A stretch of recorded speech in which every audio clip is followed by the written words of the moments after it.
Start कर लेता हूँ पहले। अस्सलाम वालेकुम। ओके जी, हाँ, कल की बल्कि लास्ट क्लास में हमने पढ़ लिया था कि जो है, मैं ज़रा नया बनाऊँ। ठीक है। लास्ट क्लास में हमने पढ़ लिया था कांग्रेस ऑफ गयाना तक, कि कांग्रेस ऑफ गयाना में क्या हुआ था और इसके बाद हमने क्या क्या चीज़ें जो है वो डिस्कस की थी। लेट मी चेक इट, मैं यहाँ से भी कंफर्म कर लेता हूँ। फिर इसके बाद हम आगे बढ़ते हैं। ईस्टर्न क्वेश्चन हमने करना है आज। और जो यूरोप के अंदर एक दो जो हमारे पास रिवोल्यूशन थी, 1848 का और 1830 का, ठीक है, उसको हमने डिस्कस करना है ताकि आप लोग को समझ आ जाए कि यूरोप में क्या हुआ था इन सब चीज़ों के बाद। ठीक है। तो यहाँ तक हमने किया था, अगर आप लोग को याद हो, द ईस्टर्न क्वेश्चन तक। ठीक है।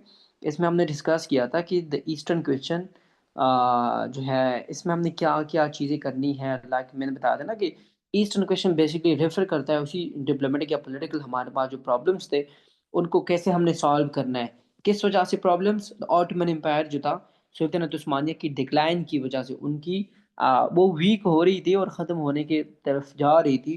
तो उसके बाद क्या होगा यूरोप में, इन सब चीज़ों के लिए जो वो थे प्रॉब्लम सोल्यूशन के लिए जो टर्म यूज़ किया गया, उसके लिए यूज़ किया क्या चीज़, ईस्टर्न क्वेश्चन। अच्छा, स्क्रीन शो नहीं हो रही, सॉरी यार, यही तो मसला है ना, यही तो क़यामत है। मैं ज़रा शेयर कर लेता हूँ क्योंकि मैं वही सोच रहा हूँ कि क्या हो रही है। ठीक है। अब शो हो रही है। यस। ठीक है। तो आप लोग देखें, हमने यहाँ तक पढ़ लिया था। ठीक है, मैं ज़रा ना ये बना देता हूँ। ठीक है। ये सारी चीज़ हमने पढ़ ली थी, मैं ज़रा इसको ना रेड से कर लेती हूँ ताकि आप लोगों को समझ आ जाए। ये ठीक है, ये देखें, ये हमने लास्ट क्लास में डिस्कस कर लिया था। आप लोग रिकॉर्डिंग में भी देख सकते हो फिर बाद में। ठीक है। तो ईस्टर्न क्वेश्चन का हमने देख लिया था कि what is eastern question basically. तो ऑटमन एम्पायर की जो डिक्लाइन थी, उसके बाद फ्यूचर ऑफ द यूरोप हो गया जो ऑटमन एम्पायर का, वो सब चीज़ें ना इसमें हम डिस्कस करेंगे आगे। तो बेसिकली इसमें हमने देख लिया था कि जो है, किस किस के क्या स्ट्रेटेजिक इंटरेस्ट थे। रशिया था, ब्रिटिश, फ्रांस, ऑस्ट्रिया, हमारे पास ये सारे कंट्रीज ना, हर एक के अपने फायदे के लिए वो लड़ रहे थे। बट नाम किसका यूज हो रहा था, ऑटोमन एम्पायर का। ठीक है। और उसके खिलाफ जो था वो रशिया था। तो ये हमारे पास इसका जो है सिंपल सा है, बट इसको हमने क्या करना है, अब हमने डिटेल में पढ़ना है कि इसके अंदर बेसिकली इवेंट्स क्या क्या हुए थे। ठीक है। तो सबसे पहला जो हमारे पास इवेंट था, वो केस का था, वो था आपका 1853 का जो था क्रिमियन वॉर। ठीक है। अब इससे पहले कि हम ये पढ़ें, हम जाते हैं, पहले आपको मैप की तरफ लेके जाते हैं ताकि आपको समझ आ जाए। ठीक है। द क्रिमियन वॉर 1853 है, और कुछ हमारे और है, बट यहाँ पे मैं आपका जो था कि पहले मूवी देख रहा था। ठीक है। लेकिन अभी तक मैंने कंप्लीट नहीं की। बड़ी अच्छी मूवी है, आप लोग अगर इंटरेस्ट हो पायरेट्स के बारे में, तो ये बड़ा एक अच्छा है, मैं भेज दूंगा आप लोग के लिए। नेपोलियन मैंने भेज दिया ऑलरेडी। ठीक है। यहाँ पे मैंने सर्च करना है, क्या चीज़ सर्च करना है, मैंने सर्च करना है क्रेमियन वॉर। ठीक है, इसके साथ में आ जाएगी क्रेमियन।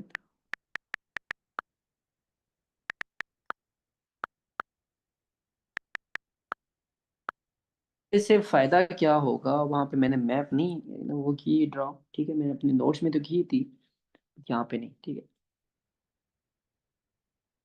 अब आप लोगों ने ऐसे समझ नहीं आएगा जैसे मैं आपको अभी जैसे पढ़ा रहा हूँ ना। तो ठीक है जी, लेट्स सी, ये तो अच्छा होगा।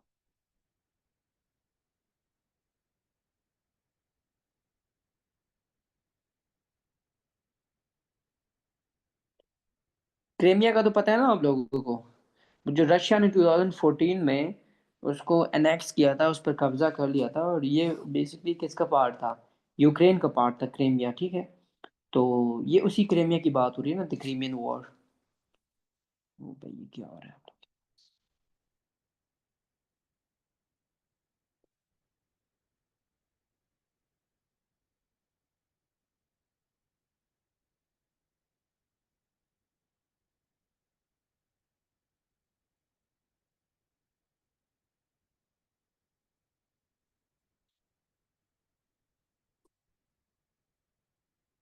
अब आप लोगों को नजर आ रहा है ना उसमें कि ऊपर की साइड पे जो रेड है ये रशियन एम्पायर है, और नीचे ऑटमन है, ठीक है।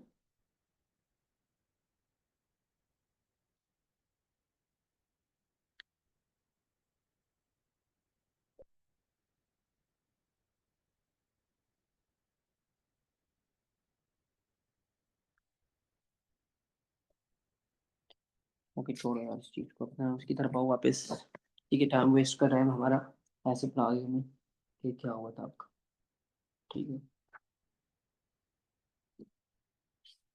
Eastern question.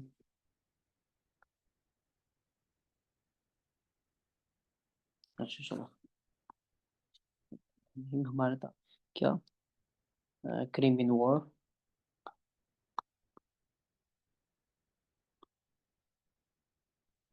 1853, ठीक है।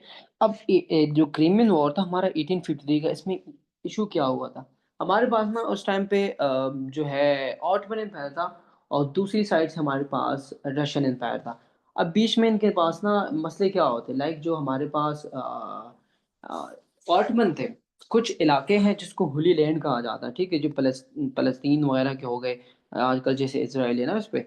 तो ये जो इलाके थे ना, इनके लिए बड़ा इशू था कि इनके निगहबान या फिर हम किसके हवाले कर दें ये इलाके, कि वो इसकी देखभाल कर सके, ठीक है। बेसिकली इशू भी यहाँ से हमारे पास स्टार्ट हुआ था क्रीमियन वॉर का। तो हमारे पास 1854 से 65 तक हमारे पास ये क्रीमियन वॉर चलती है। और इसमें बेसिकली होता क्या है, वो मैं ज़रा ना आप लोग के साथ शॉर्टली डिस्कस कर लेता हूँ, ठीक है। ओके, तो मैं ज़रा ना बनाता हूँ, आप लोग अपना ऐसे नोट्स बनाए। अब यहाँ पे ना आप लोग, मैं ये दूंगा नहीं, तो आप लोगों ने अपने उसमें लिखना है जैसे पहले लिखते थे, ठीक है। बेसिकली सबसे पहले आपने क्या करना है कि इसके लिए लिखना है अपना कि इसमें कौन कौन से लोग थे साथ में और कौन कौन लड़ रहे थे। सबसे पहले हमारे पास था रशिया, जो कि सबसे जो उस टाइम पे रशियन एम्पायर थी, ठीक है। इनके खिलाफ कौन कौन लड़ रहे थे, ठीक है, उनके नाम। सबसे पहले हमारे पास तुर्की था, या फिर ऑटमन एम्पायर, इसको आप लोग लेते, ये तो मैं ऐसे ही लिख रहा हूँ, ऑटमन एम्पायर, ठीक है। तो ऑटमन था, बिल्कुल जंग इन दोनों की थी, लेकिन ऑटमन एम्पायर के साथ कौन कौन खड़े थे, फ्रांस था, ठीक है, ग्रेट ब्रिटेन यानी जीबी, ठीक है जी। और साथ में हमारे पास, ये बाद में आया था, पीड मॉन्ट सरदेना, पीड मॉन्ट सरदेना, ठीक है। इसको आपने याद करना है। इसका जो वो था बंदा, उसका नाम था काउंट के वॉर, ठीक है। या कि हम इटाली यूनिफिकेशन में पढ़ेंगे, काउंट के वॉर। ये बड़ा डिप्लोमेटिक बंदा था, ठीक है, बहुत होशियार। इसने यहाँ पे ना बेसिकली 15,000 बंदे भेज दिए। इसको पता था ये लोग जीतेंगे, क्योंकि तो पावर है सारे, तुर्की था, साथ में फ्रांस, फिर ग्रेट ब्रिटेन, फिर साथ में ये खुद हो गए। 15,000 इसने बंदे भेज दिए ना इनकी सपोर्ट में। अब उससे हुआ क्या कि रशिया ना कमज़ोर पड़ गया, जब ये वॉर जीत गए ना। तो काउंट के वॉर भी उस मीटिंग में शामिल था, जहाँ पे ना ये लोग एक दूसरे के साथ डील कर रहे थे कि आगे हमने क्या करना होगा। तो यहाँ पे ये जो ट्रीटी की जाती है ना हर वॉर के एंड में, तो उस टाइम पे काउंट के वॉर को भी बुलाया गया, ठीक है। अगर ये अपने आर्मी ना भी भेजता ना तो भी ये लोग जीत जाते, बट स्टिल इसने भेज दिए। तो इन सब कंट्रीज ने काउंट के वॉर यानी इटालियन जो आर्मी थी उस टाइम पे, या जो सार्डिना की जो आर्मी थी, उसको क्या बोलते हैं उसको, एक बड़ा नाम इनका बन गया कि यार ये भी एक छोटी सी कंट्री है, बट इनकी फोर्स काफ़ी बहादुर है।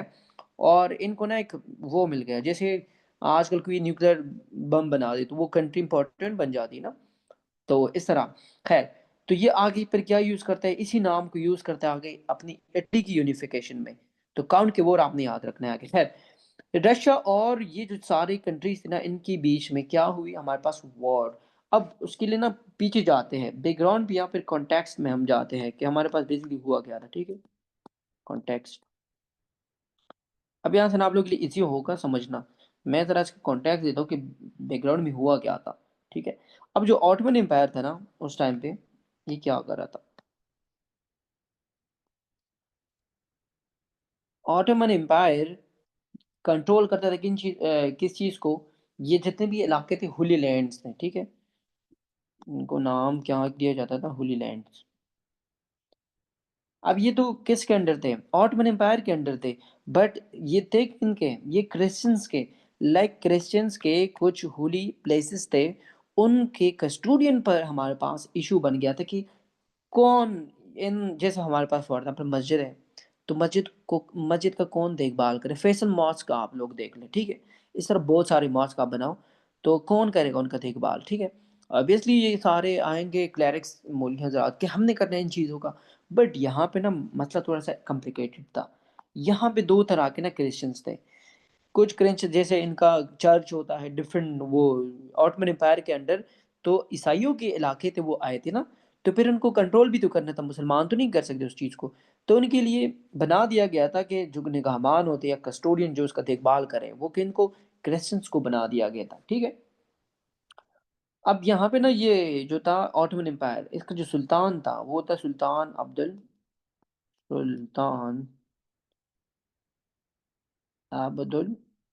मजीद, ठीक है।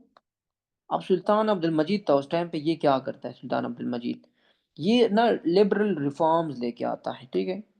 ये बोलता है कि चलो मैं थोड़ी सी ना आज़ादी दे देता हूँ। ये पहले ना ये लोग कंट्रोल करते थे इन सब इलाकों, इन सब जितनी भी उनके ना बिशप के जो जैसे चर्च हो गए या जो भी इलाके थे क्रिश्चियंस के, तो पहले वो कंट्रोल करते थे ये ऑटोमन एम्पायर खुद। बट ये सुल्तान अब्दुल मजीद आया ना, इसने कुछ लिबरल रिफॉर्म्स लेके आ गए कि हमने क्या करना है, इनको कुछ आज़ादी देनी है कि ये खुद अपनी चीज़ों को क्या करे, कंट्रोल कर सके, ठीक है। और ये सुल्तान जो था ये क्या था, ये लिबरल था। तो इसने कुछ रिलीजियस रिफॉर्म्स भी लेके आ गए, ठीक है, रिलीजियस रिफॉर्म्स। अब रिलीजियस रिफॉर्म्स इसने क्या किए, रिफॉर्म्स मतलब चेंजेस, ठीक है। जब आप कॉन्स्टिट्यूशन में या लीगल जो आपका सिस्टम है उसमें आप चेंजेस करो ना, तो उसको हम रिफॉर्म्स बोलते हैं, सिंपल, ठीक है। तरमीम भी बोलते हैं, तरमीम, तरमीम इन चेंज, ठीक है। तो इसने क्या किया, रिलीजियस जो इनकी कानून थे उसमें क्या आपने चेंज लाए। अब जैसे हमारे पास था आपकी जो क्रिश्चियनिटी थी ना, ये ज़रा देखें, ठीक है। अब क्रिश्चियनिटी में ना हमारे पास दो तरह के ग्रुप थे उस टाइम पे। कौन कौन थे, पहला जो हमारे पास था वो कैथोलिक्स थे, ठीक है। अब याद आप लोग रखो ये नाम, एक कैथोलिक्स थे, दूसरे जो थे वो कौन थे, ऑर्थोडॉक्स थे। ये दो क्रिश्चियंस के ग्रुप्स हैं, जैसे हमारे पास चार जो है, या तो फिर अगर दो देख ले, सुन्नी और शिया, फिर सुन्नी में भी हमारे पास चार जो है इमाम्स हैं उनके फॉलोअर्स। इस तरह यहाँ पे जो क्रिश्चियंस है इनमें भी दो ग्रुप्स थे उस टाइम पे, ठीक है।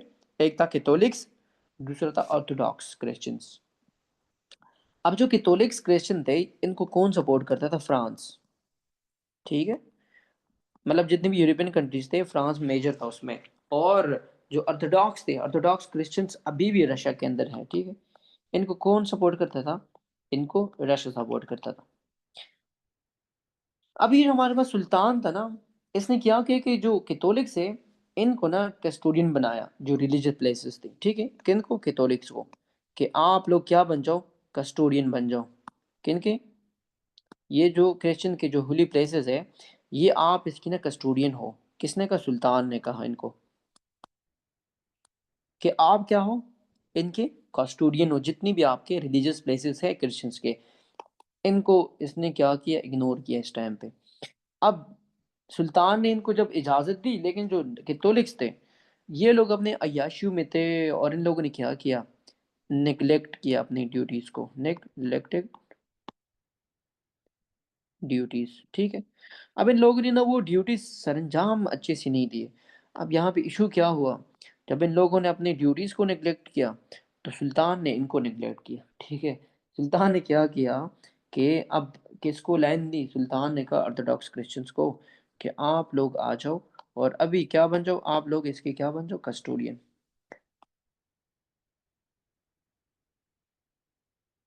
अब देखो, पहले सुल्तान ने इनको इजाज़त दी कि ना कि आप कर लो ये सारी चीज़ें, लेकिन इन लोगों ने क्या किया, अपनी ड्यूटी अच्छी तरह से नहीं सर अंजाम दी। फिर सुल्तान को गुस्सा आ गया कि ये लोग तो मेरे साथ मजाक कर रहे हैं। सुल्तान ने इनको बोला, ये जो ऑर्थोडॉक्स थी यानी जो रशियन वाले क्रिश्चियंस थे उसके एम्पायर में, इनको इजाज़त दी कि आप लोग अब क्रिस्टोनियन बन जाओ। बट यहाँ पे जो कैथोलिक्स थे ना, उनका ना, उनकी अना पे बात आ गई कि आप हमसे ले रहे हो लाइक हमारी ड्यूटी, ये हम ऐसा नहीं होने देंगे। तो अब यहाँ पे हमारे पास जो कैथोलिक्स थे, इन लोगों ने प्रोटेस्ट किया, और जो कस्टोडियन थी या जो कस्टडी थी कि हम इसकी कस्टडी करेंगे या इसका देखभाल करेंगे, हमें वापस दो, इसी चीज़ पर इशू बन गया। ठीक है। अब ये यहाँ से छोटे से चीज़ से स्टार्ट होके चला गया कहाँ पे, इंटरनेशनल डिस्प्यूट बन गया। ठीक है। किसने प्रोटेस्ट किया? कैथोलिक्स ने।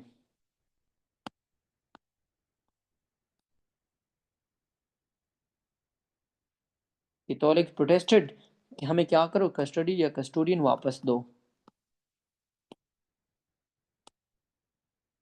बैक, हमें ये बैक कर दो, ये सारी कस्टडी जो हम अब तक हम कर रहे थे, आप कैसे हमसे ये हक छीन सकते हैं। ठीक है।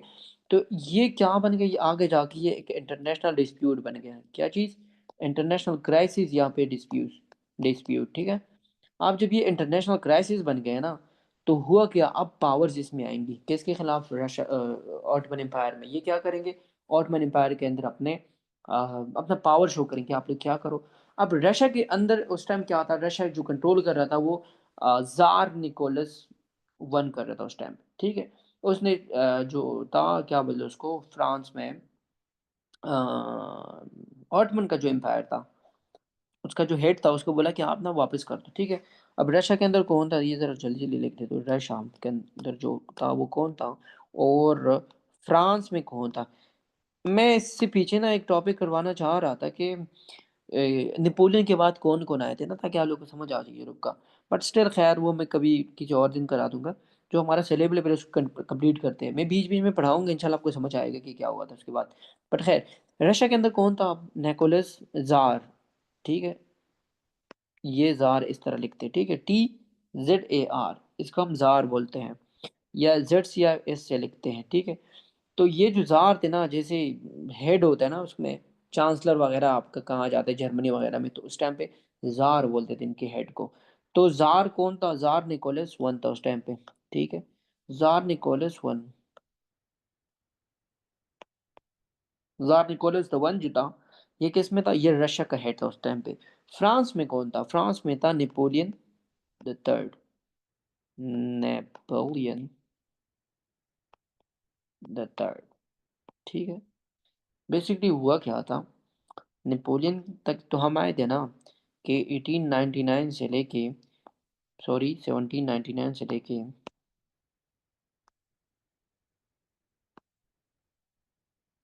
1815 तक ये नेपोलियन ने अपनी हुकूमत की फ्रांस पर। ठीक है। और फिर इसके बाद हमारे पास ट्रीटी की जाती है, ट्रीटी ऑफ वर्साई, और इसको बेच दिया जाता है सेंट हेलेना पे, पहले एल्बा पे सेंट हेलेना भेज दिया जाता है, जहाँ पे 1821 में वो क्या हो जाता है, डेथ हो जाती है उसकी, नेपोलियन की। ठीक है। बट आफ्टर दैट फ्रांस में किसको लाया जाता है, आपको पता होगा, फ्रांस में वही जो डायनेस्टी थी ना, जो बादशाहत थी, उसको वापस बैक किया जाता है। अब यहाँ ये इंपॉर्टेंट है, ठीक है, आप इसको ना लिखना चाहे लिख भी ले, समझे इस चीज़ को कि नेपोलियन के बाद क्या हुआ था, अभी आप लोग को समझ आएगा। ठीक है। डायनेस्टी को वापस कर दिया गया, जैसे मेटरनिक्स ही सारे लोग मिलके ना, कि फ्रांस का हम फ्यूचर डिसाइड करेंगे। तो इन लोगों ने क्या कहा कि उन जो भी रिवॉल्यूशन लाते थे उन बंदों को सप्रेस किया, उनको प्रेशराइज किया, ख़त्म किया। नेपोलियन की जितनी भी फैमिली थी और बड़े, उनको वापस बाहर इधर उधर भेज दिया, और फ्रांस को एज आ बादशाह जो उनकी डायनेस्टी चल रही थी ना, तो लास्ट हमने किसको मारा था, किंग जो था उनका, लुवियस 16 को हमने मार दिया था। ठीक है। कब? 1792 में। लेकिन उसके बाद आया था कौन, उसके बाद नेपोलियन आया था, नेपोलियन 1815 में चला जाता है।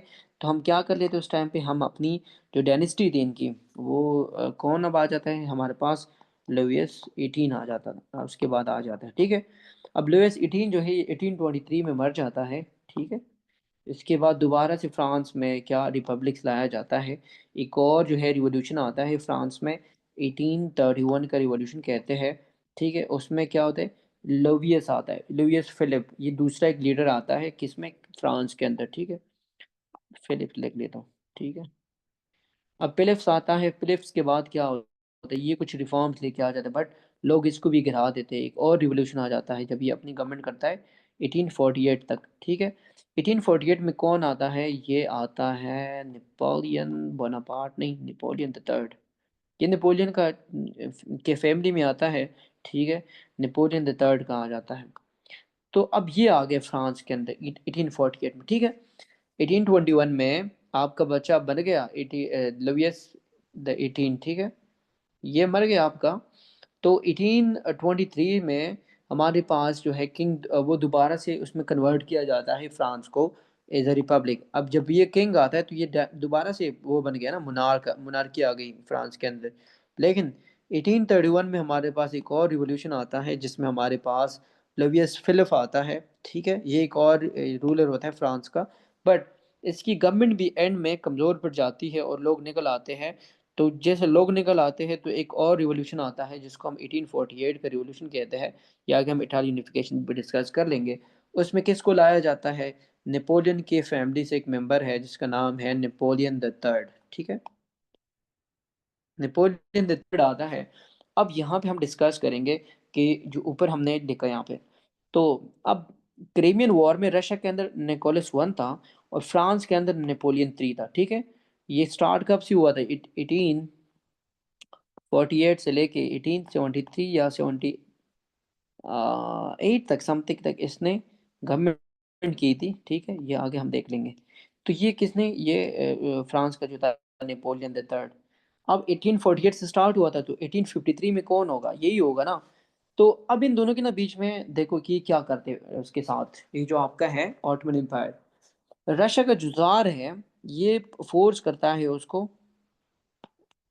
सुल्तान को। सुल्तान कौन है? सुल्तान आपका है। और इस साइड पे कौन है? नेपोलियन है।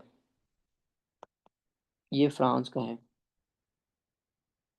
और यहाँ पे निकोलस है, ठीक है।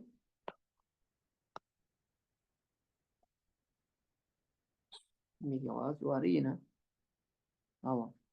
खैर, तो अब होता क्या आगे कि रशिया उसको फोर्स करता है सुल्तान को कि आप ऑर्थोडॉक्स को कस्टडी दो, ठीक है। ऑर्थोडॉक्स को। बट जो फ्रांस है, नेपोलियन है, ये कहता है, नेपोलियन द थर्ड, कि नहीं, आप ना कैथोलिक्स को वापस दे दो, ठीक है। इस पर इन लोगों ने क्या किया था? प्रोटेस्ट किया था कि आप हमसे ये नहीं छीन सकते। तो ये इशू हुआ यहाँ पे। तो आगे हमारे पास जो था कैथोलिक, जैसे ये सारे यूरोपियन कंट्री सारे कैथोलिक्स थे। तो फ्रांस की मदद उसमें क्या बोलते हैं, सपोर्ट में कौन कौन सी कंट्रीज आ जाती है? जैसे आपका ऑस्ट्रिया हो गया, ठीक है। स्पेन हो गया, पुर्तगाल, और पीडमोंट सार्डिना, ये भी आ जाता है, ठीक है, सार्डिन। अब मुझे बताओ कि यहाँ पे तो सबकी मेजॉरिटी हो गई थी, कैथोलिक से सारे। तो किसने क्या किया? जो अपना सुल्तान था, उसने कस्टडी वापस कर दी किसको? कैथोलिक्स को। सुल्तान ने क्या डिसीजन दिया? सुल्तान ने बोला कि यार वापस कर दो इनको। अब ये ख्याल भी रखेंगे और यहाँ पे इनकी क्या है, मेजॉरिटी है। Give back custody to whom? To France, या फिर कैथोलिक जो क्रिश्चियन थे, ठीक है। सुल्तान ने पहले इनको दिया था, ये जो कैथोलिक्स थे। लेकिन ये क्या कर रहे थे? ये अपने उसे गाफिल हो गए और अपने ड्यूटी नहीं सर अंजाम दे रहे थे, अपनी इबादत गाहों को नहीं देख रहे थे, होली लैंड्स को। तो इसलिए सुल्तान ने क्या किया कि इसने इनको दिया, कि इनको ऑर्थोडॉक्स को। बट जैसे ऑर्थोडॉक्स को दिया, वो रशिया वाले जो क्रिश्चियंस थे, तो यहाँ पे जो था फ्रांस और जो यूरोपियन कंट्रीज थी, ये लोग उठ गए और बादशाह को बोला, ये जो सुल्तान था ऑटोमन एम्पायर का उस टाइम पे, कि आप वापस लो ये डिसीजन, हमें वापस चाहिए ये। तो फ्रांस के सपोर्ट में स्पेन, पुर्तगाल और ये सारे कंट्रीज उठ गए। तो सुल्तान को अपना फैसला बदलना पड़ा और इनको वापस वो कस्टडी दे गई। किसको? ये जो कैथोलिक क्रिश्चियंस थे, ठीक है। अब रिजल्ट क्या हुआ? कैथोलिक्स को वापस मिल गए, सिंपल बात है, ठीक है। अब रशिया का रिएक्शन देखते हैं, इसका हम देखते हैं। सुल्तान ने क्या किया? सुल्तान ने कैथोलिक्स को कस्टडी दी वापस कि आप इसके ख्याल रखो। लेकिन रशिया का ना, अब यहाँ पे देखते हैं कि रशिया क्या आ गया था इसमें। ये रशिया का रिएक्शन देखते हैं कि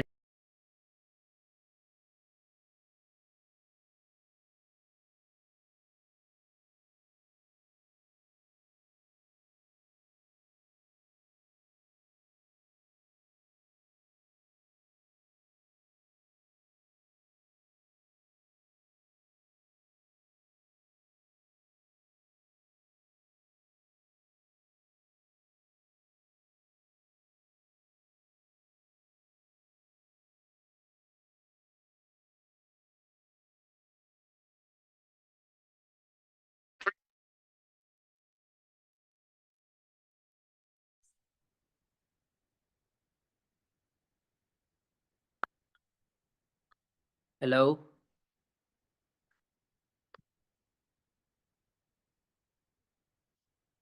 ये मैं देखता हूँ, बीच में मेरे पास ना नेट ऑफ हो गया।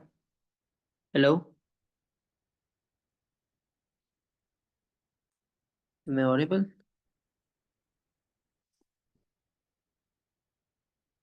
ओके, सही हो गया ना? अभी आ रही है? Yes yes yes, okay okay okay, good good good, okay. चलो सही हो गया। अब आवाज आ रही है तो फिर तो देखते हैं। ठीक है। अब सुल्तान ने जो रशिया था, रशिया ने क्या किया, रशिया ने अपना एक डिप्लोमेट भेज दिया किंग के पास, जो सुल्तान था। ठीक है, इसने किया कि अपना जो फॉरेन मिनिस्टर था या फिर इसका जो डिप्लोमेट था वो भेज दिया किंग के पास। बिल्किन का जो रशिया का उस टाइम पे प्रिंस था, ठीक है, किंग निकोलस का जो बेटा था, उसको भेज दिया उसके पास, सुल्तान के पास। और उसने बोला कि डिमांड कैसे कि वापस कर दो ये जो आपने हमारे साथ किया। ठीक है। लेकिन जो सुल्तान था उसको इसने वार्न भी किया कि अगर आपने ऐसा नहीं किया तो हम आपके ऊपर वॉर डिक्लेयर कर देंगे। किसने? रशिया ने। अब इसका होता क्या है कि जो सुल्तान होते हैं ना उस टाइम पे, ये ग्रेट ब्रिटेन के डिप्लोमेट्स उस टाइम पे कंसल्ट करता है कि मैं क्या करूँ, वापस कर दूँ या नहीं। पर खैर सुल्तान क्या करता है कि उनको बोलता है कि मैं वापस नहीं करूँगा, जो भी मैंने डिसीजन लिया है ये मतलब मेरा फाइनल डिसीजन है, और मैंने नहीं करना है वापस कस्टडी इनके खिलाफ, किनके हक में, ऑर्थोडॉक्स क्रिश्चियन को। तो अब रशिया क्या करता है यहाँ पे, रशिया ना इन्वेड कर लेता है ऑटमन एम्पायर को। ठीक है। अब ये क्या करेगा, ये इन्वेड करेगा। इन्वेड तो जानते हो ना, किसी चीज़ पर हमला करके उसको अपने कब्जे में लेने के लिए क्या करते, इन्वेड करते हैं। तो रशिया ने क्या किया, इन्वेड किया किसको, जो रशियन ऑटमन एम्पायर था, इसकी दो प्रिंसिपलिटी थी। प्रिंसिपलिटी मतलब दो प्रोविंसेस समझ लो। ठीक है। जो ऑटमन एम्पायर उसको कंट्रोल कर रहा था, लेकिन इसने क्या किया रशिया ने, कि उस पर कब्जा कर लिया। इसने क्या कि invaded two principalities of Ottoman।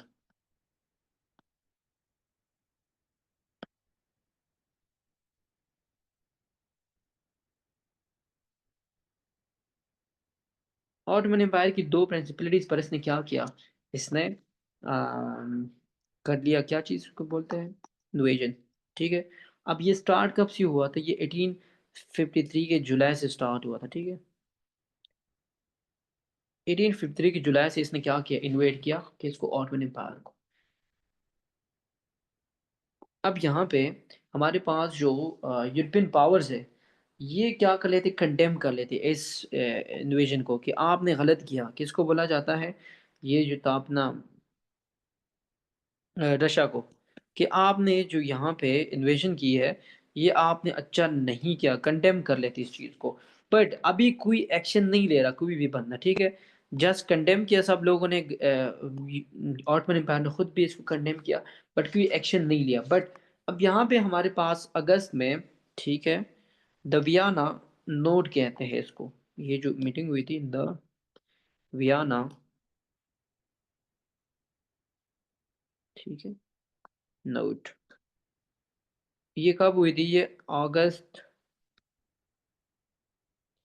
1853 में।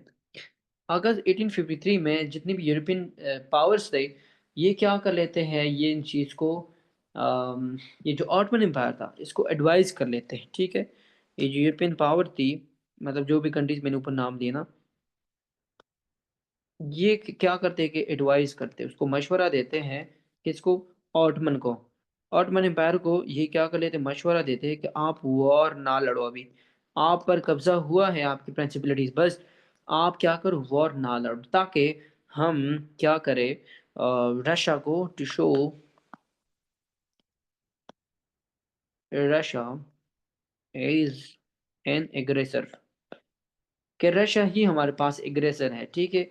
इसने ही स्टार्ट किया है, और उसको हम क्या करें, बेड शो करें रशिया को। पहले आप ना वॉर ना लड़ो, लेट इट, इसको करने दो ये जो करता है। ठीक है। लेकिन हमारे पास जो था सुल्तान, सुल्तान ने क्या किया, इसी ट्रीटी में गैब 15 डेज अल्टीमेटम। इसने क्या किया, ओके, 15 डेज अल्टीमेटम दिया, मतलब उसने बोला कि अगर आपने 15 दिन में मेरे इलाके वापस नहीं किए या फिर छुड़ा न लिए, तो हम आपके ऊपर वॉर डिक्लेयर कर देंगे। ठीक ठीक, किसने, सुल्तान ने इसको कहा, रशिया को।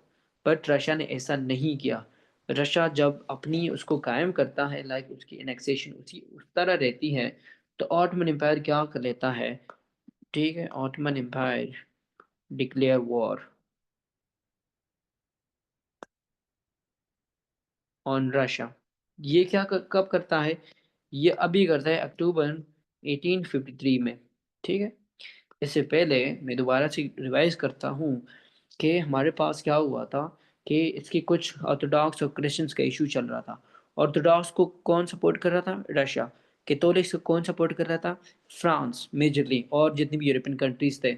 तो जब इसने लास्ट में, जो यूरोपियन कंट्री सब ने प्रोटेस्ट किया कि आप कस्टडी कैथोलिक्स को वापस दो, तो सुल्तान ने दे दी। बट यहाँ पे जो रशिया का जो किंग या जो जार था, उसने अपना प्रिंस जो था वो भेज दिया सुल्तान के पास, और सुल्तान को वार्न किया कि आप अपनी डिसीजन वापस लो, जो आपने जो है डिसीजन ली है कि मैं यूरोपियन कंट्रीज को, ये कैथोलिक्स को ये कस्टडी दूंगा, ये आप ऑर्थोडॉक्स को दे दो। लेकिन बादशाह ने नहीं माना, सुल्तान ने नहीं माना, ऑटमन एम्पायर सुल्तान उस्मानिया का जो अब्दुल मजीद था। अब्दुल मजीद ने बोला कि आप जो कर सकते कर लो। इसलिए क्या किया जाता है कि जुलाई 1853 में, 1853 में हमारे पास जो रशिया है वो दो प्रिंसिपलिटीज, दो इलाकों को इन्वेड कर लेता है ऑटमन एम्पायर के। मतलब ये है कि पाकिस्तान के कुछ दो इलाके बलूचिस्तान और केपी के हैं, इस पर अफगानिस्तान जो है वो कब्जा कर ले, ठीक है। क्या आप ये जो कुछ फॉर एग्जाम्पल कुछ डिमांड है ये पूरी कर लो, वरना हम आपको ये नहीं देंगे। बट यहाँ पे जितनी भी कंट्रीज उस टाइम पे यूरोपियन, वो ऑटमन एम्पायर सुल्तानत उस्मानिया को बोलते हैं, जो मैंने बोला द वियना नोट में, कि आप अभी वॉर ना लड़ो। ये अगस्त की बात है, ठीक है।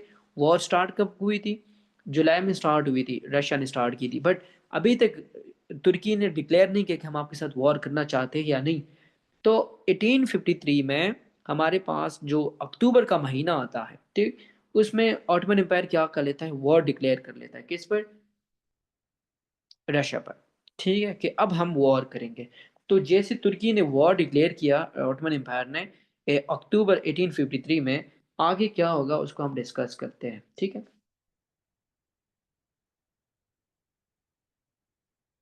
लेकिन ये जो था अपना रशिया, वो तो बड़ा पावर था उस टाइम पे। ये जो अपना थे तुर्क्स, तो लाइक जो ऑटोमन एम्पायर के लोग थे ना, तुर्क्स, वर बेडली, ठीक है, ये लड़े तो बड़े बहादुरी से। बट ये इतने जो है पावरफुल नहीं थे। वर बेडली जो है डिफीटेड तो नहीं कह सकते हैं, बट ये कह सकते हैं कि मैसेकर्ड, ठीक है, इनको मार दिया गया, ठीक है।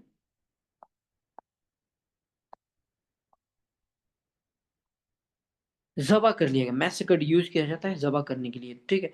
मतलब बहुत सारे तुर्कों का ना बड़ा खून यहाँ पे बह गया, बहुत सारे इनके ना जवान मर गए तुर्की के। तो ये जो इसके अलाइज थे, कौन कौन थे, वो फ्रांस था, ग्रेट ब्रिटेन था, बरतानिया वगैरह, और ये स्पेन, ये सब इसके उसमें ना हक में उठ गए, ठीक है।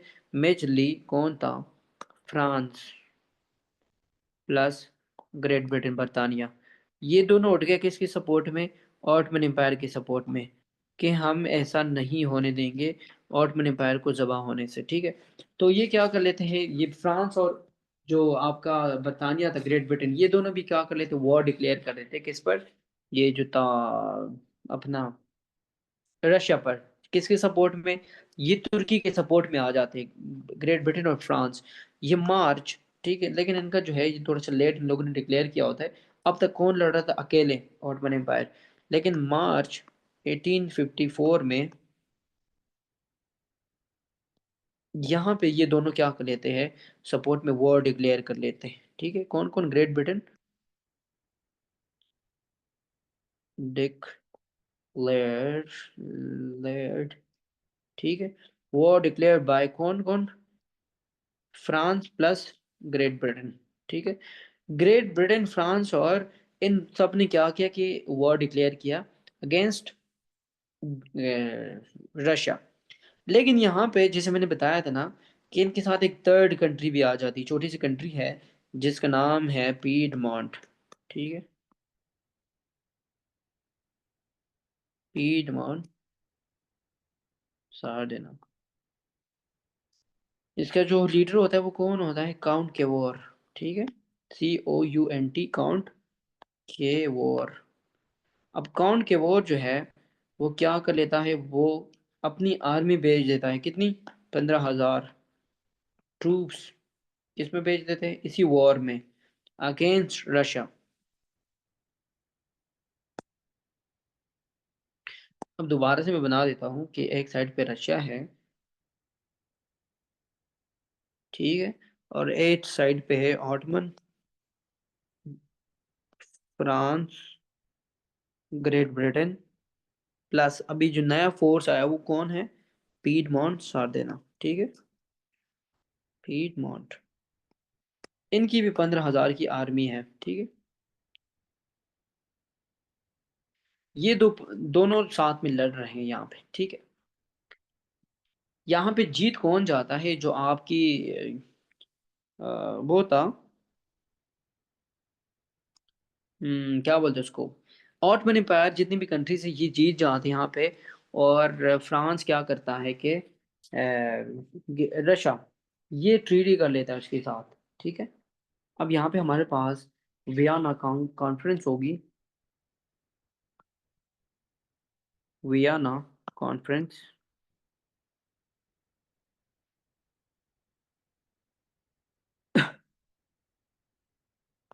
1855।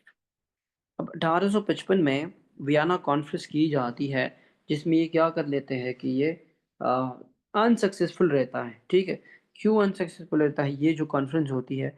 क्योंकि अनसक्सेसफुल मतलब ये कामयाब नहीं होता, नाकाम हो जाती। क्यों? जैसे आजकल रशिया और यूक्रेन है ना, दोनों के बीच में कोई ट्रीटी नहीं हो पा रही। ये कभी एक बोलता है कि आपने ये करना है, दूसरा बोलता है आपने ये इलाका छोड़ना है, दूसरा कहता है नहीं। तो इस तरह से मसला चल रहा था। सारी पावर्स एक तरफ थी और एक जो था रशिया दूसरी तरफ था। लेकिन रशिया का जो नया था, अलेक्जेंडर द सेकंड, इसी 1855 में नेकोलस मर गया। ठीक है, नेकोलस की मौत हो जाती है, मर जाता है। इसके बाद कौन आता है, इसको जो है एब्डिकेट करता है, वो है अलेक्जेंडर द सेकंड। ठीक है, अब जो अलेक्जेंडर द सेकंड है ना, ये हार नहीं मानता। ये नया लीडर आ जाता है ना, तो ये अपने आर्मी को बोलते हैं कि नहीं, हमने लड़ना है, हमने लड़ना है। तो जरा मोटिवेटेड होता है। लेकिन फिर भी ये लोग ट्रीटी कर लेते हैं 1853 में, लेकिन नाकाम हो जाती है। क्योंकि नए लीडर आ गए ना 1853 में, 55 में। अब जब ये लोग स्टॉप नहीं करते ना इस चीज को, तो हमारे पास तीसरी कंट्री, फिफ्थ एक कंट्री है, ऑस्ट्रिया। वो बोलती है अगर आपने स्टॉप नहीं करना, मैंने भी सपोर्ट करना है इसको। ठीक है, ये भी सपोर्ट करना स्टार्ट कर लेती है किस चीज को, और वॉर्न कर लेते हैं, एक धमकी दे देती है उसको, अलेक्जेंडर को, कि आपने ट्रीटी नहीं की तो मैंने क्या करना है, सपोर्ट में आना है। किस चीज का? ऑटोमन के सपोर्ट में आना है मैंने।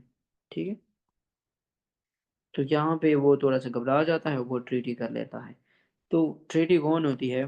Treaty of Paris. फ्रांस में ये ट्रीटी की जाती है 1856 में। ठीक है, अब यहाँ पे जो है हमारे पास जो ब्लैक सी है उसको न्यूट्रलाइज किया जाता है। ठीक है, इस ट्रीटी में ये कहा जाता है कि जो ब्लैक सी है उसको क्या करना है हमने, न्यूट्रलाइज करना है।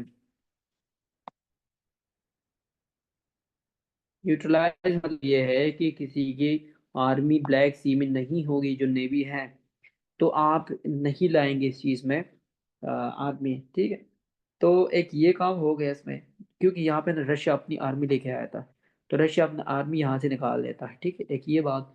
दूसरा था कि रशिया यहाँ से ना ब्लैक सी से अपनी आर्मी निकालेगा, और जो था फ्यूचर में रशिया किसी कंट्री के इंटरनल अफेयर्स में इंटरफेयर नहीं करेगा। जैसे ये तो ऑस्ट्र जो ऑटोमन एम्पायर था उसका अपना मसला था कि मैं किसको कस्टोडियन बनूं, किसको नहीं। रशिया के क्या काम है इसमें, ये तो किसी का अपना पर्सनल इशू है। तो आज के बाद रशिया किसी चीज में इंटरफेयर नहीं करेगा पर्सनल इश्यूज में। ये दूसरी जो है बात की गई। और जैसे मैंने बताया था ना कि जो पीडमोंट था ना, पीडमोंट, उसको रिकॉग्नाइज कर दिया गया, क्या चीज, एक पावर के थ्रू रिकॉग्नाइज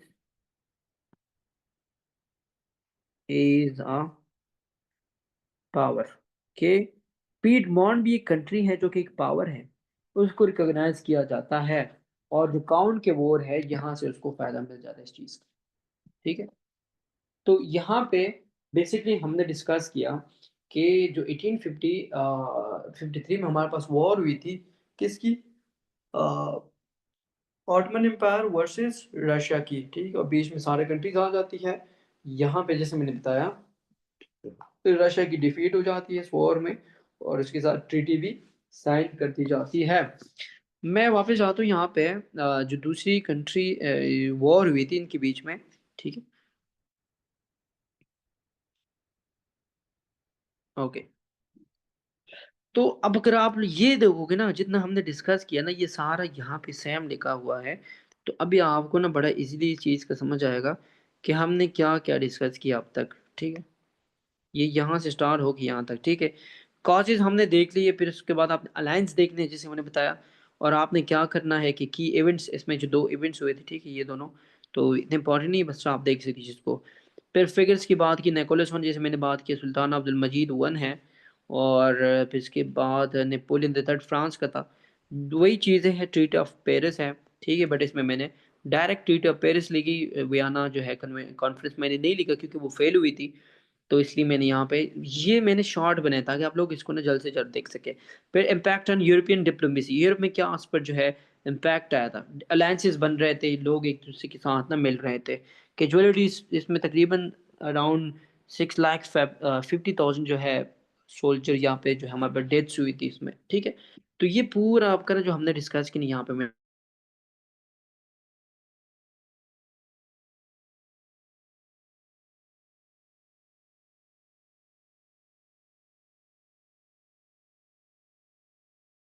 ट्वेंटी एट तक होती है। इसमें क्या होता है बेसिकली, तो ये हम यहाँ पर डिस्क्यू की ना, इजी है ये चीज़। जब आपको वो समझ आ गया ना जो पिछला वाला था, तो ये वाला इजी आपको समझ आना, ठीक है। अब ये वाली जो वॉर है ना रशिया और तुर्की के बीच में, ये एक और वो कब हुई थी, वो 1853 से स्टार्ट हुई थी और 56 में ख़त्म हो गई। अब ये 1877 से स्टार्ट हुई 1878 में, ठीक है। तकरीबन एक साल तक ये वॉर होती, कम अरसे तक। बट इसमें होता क्या है, कॉजेज पहले देख लेते हैं। स्लैविक नेशनलिज्म, अब स्लैविक आप वर्ड आ जाए ना, व्हाट इज स्लैविक, ठीक है। जैसे हम एशियन है ना, या फिर अगर हम पख्तून है, या हम अगर फॉर एग्जांपल कोई कहते हैं मैं पंजाबी हूँ, तो ये है इनकी इथनेसिटीज। अब स्लैविक नेशनलिज्म जो है, ये भी एक ये जो रशियन है ना, ये सारे किस एथनिसिटी के हैं, ये है स्लाविक नेशन के। एक नेशन होता है ना, तो ये जैसे अफगान एक नेशन है, इस तरह आपका जो है हिंदुस्तान में हिंदूज है। तो इस तरह जो स्लाविक है ना, ये जो रशियन के जो लोग हैं, या जो रशिया के इर्द गिर्द कंट्रीज है, उसमें स्लाविक नेशनल नेशन के ना लोग रहते हैं। तो अब यहाँ पे ना स्लाविक नेशनलिज्म ये राइज कर रही थी कि हमें अपने हुकूक चाहिए, जो ऑटमन एम्पायर के अंडर आते थे ना स्लाविक नेशन के लोग। जैसे फॉर एग्जांपल पाकिस्तान के अंडर कुछ पख्तून लोग आते हैं, बल्कि ज़्यादा है, मतलब इसका आप समझ लो, अगर ये कैपी पूरा एरिया फाटा, तो ये सारा बलूचिस्तान का कुछ एरिया, ये पख्तून है, ये पाकिस्तान के अंडर आते हैं। बट पाकिस्तान तो एक पठान या पख्तून स्टेट तो नहीं है, बट स्टिल ये लोग उसके अंडर हैं। तो अब यहाँ पे अगर इन पर जुल्म होगा, या फिर अगर इनके साथ ज्यादती होगी, और इनका एक बड़ा कंट्री है अफगानिस्तान, और अफगानिस्तान उस टाइम पे एक पावर है, तो वो क्या करेगा, इनको सपोर्ट करेगा कि आप क्यों इनको जो है सप्रेस कर रहे हो, पाकिस्तान को बोलेगा। अगर आप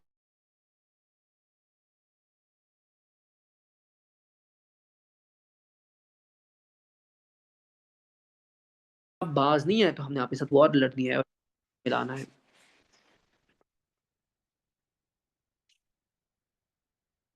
ठीक है जी। ओके। मैं जरा ना उसको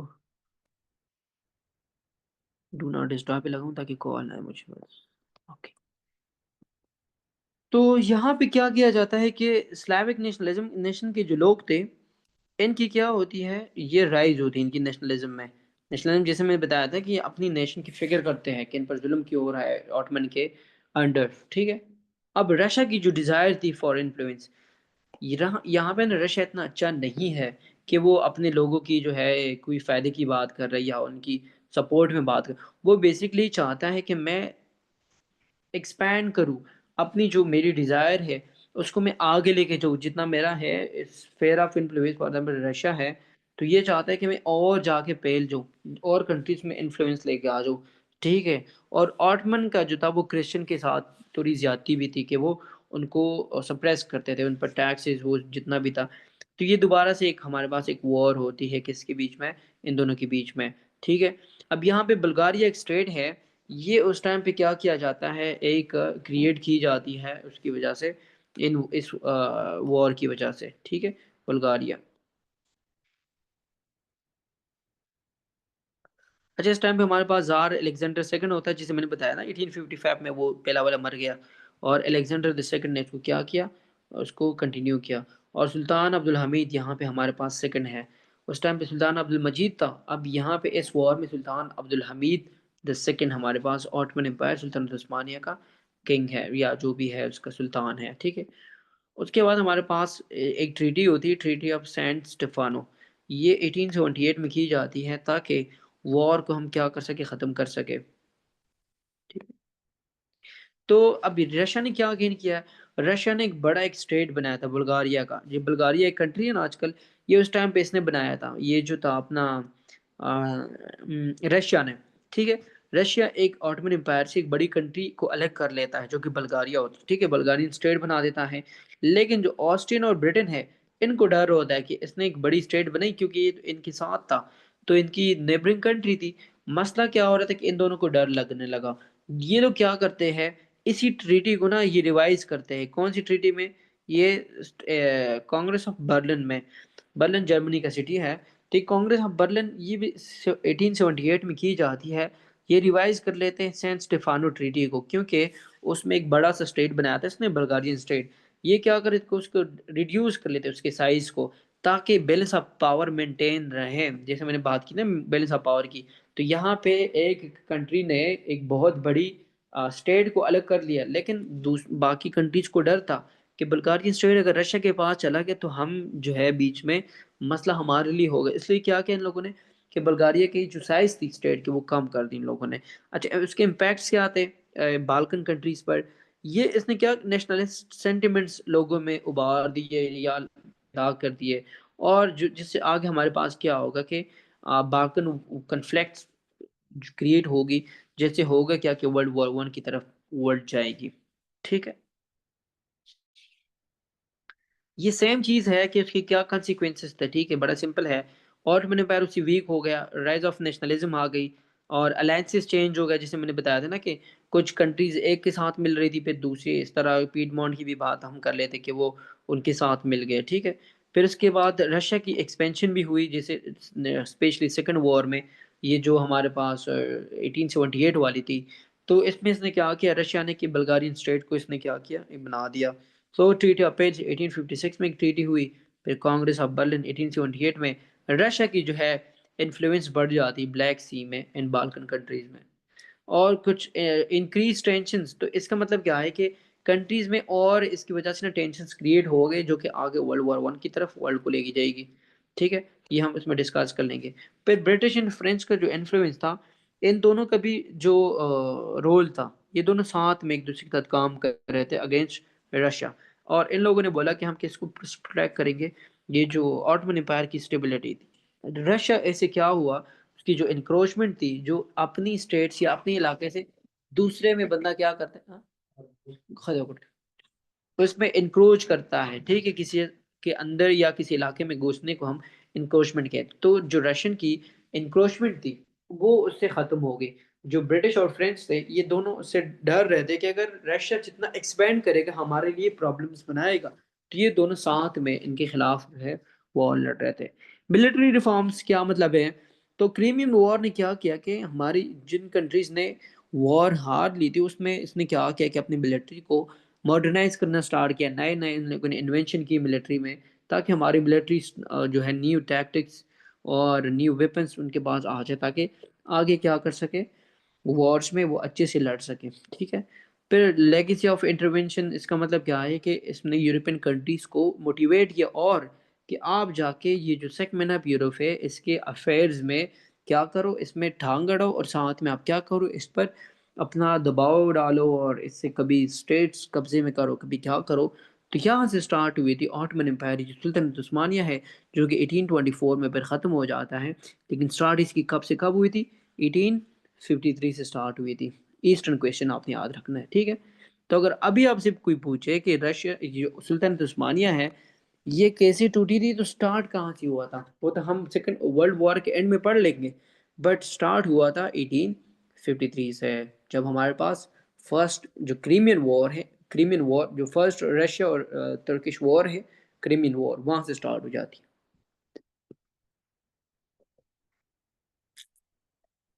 कुछ समझ आ रहा है आप लोग या नहीं?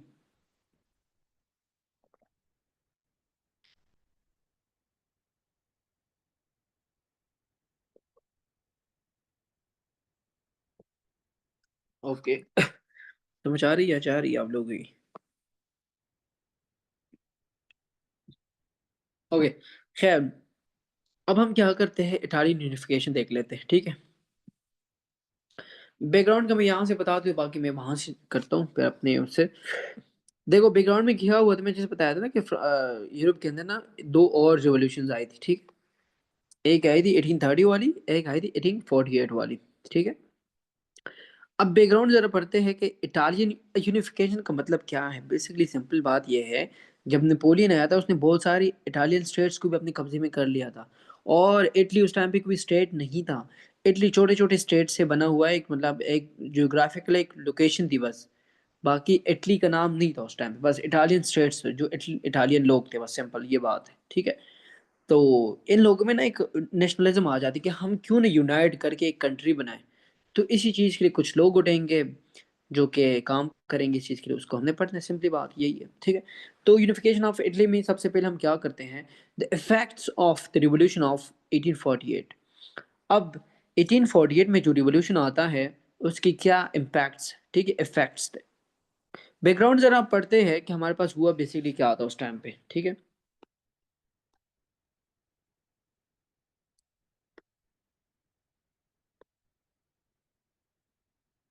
अब जो 1848 की जो रिवॉल्यूशन थी ना, ये एक रिवॉल्यूशन नहीं था, यहाँ पे बहुत सारी रिवॉल्यूशन थी, सीरीज ऑफ अपराइजिंग्स थी, ठीक है, यूरोप में।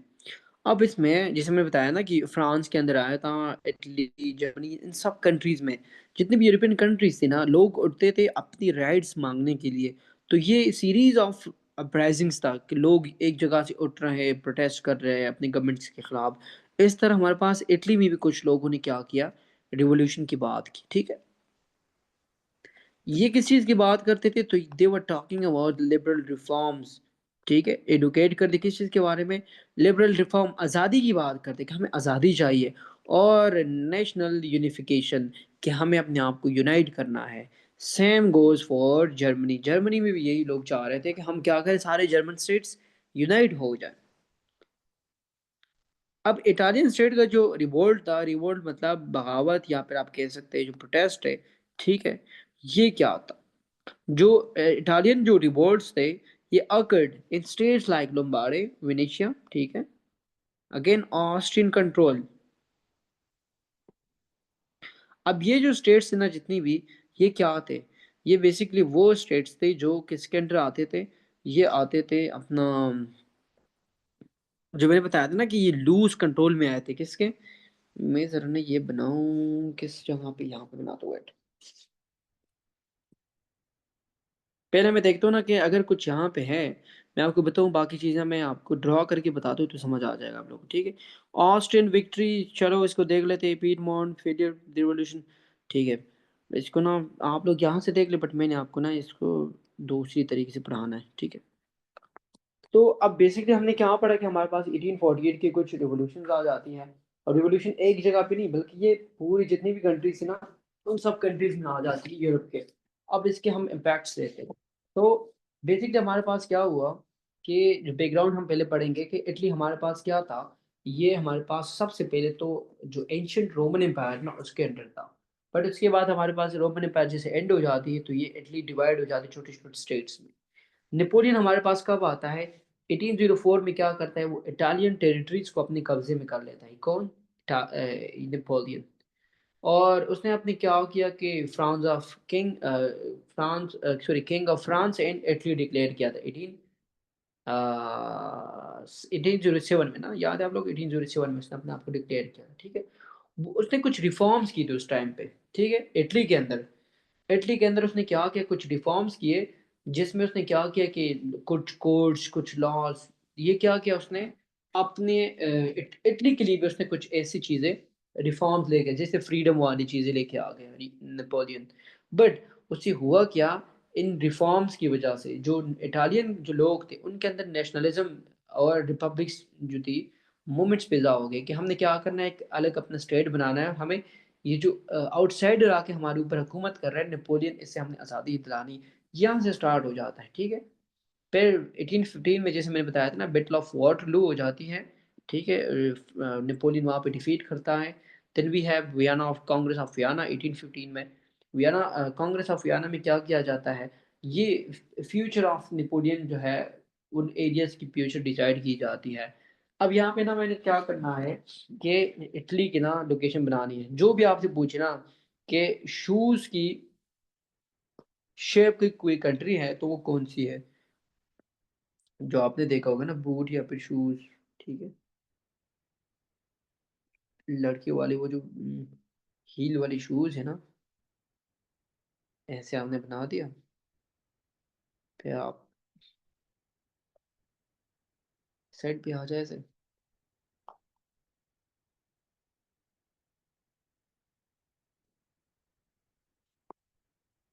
ठीक है। अब यहाँ पे ना हमने क्या करना है, ये जो हमारे पास ऊपर वाली स्टेट है ना, इसको हम कहते हैं,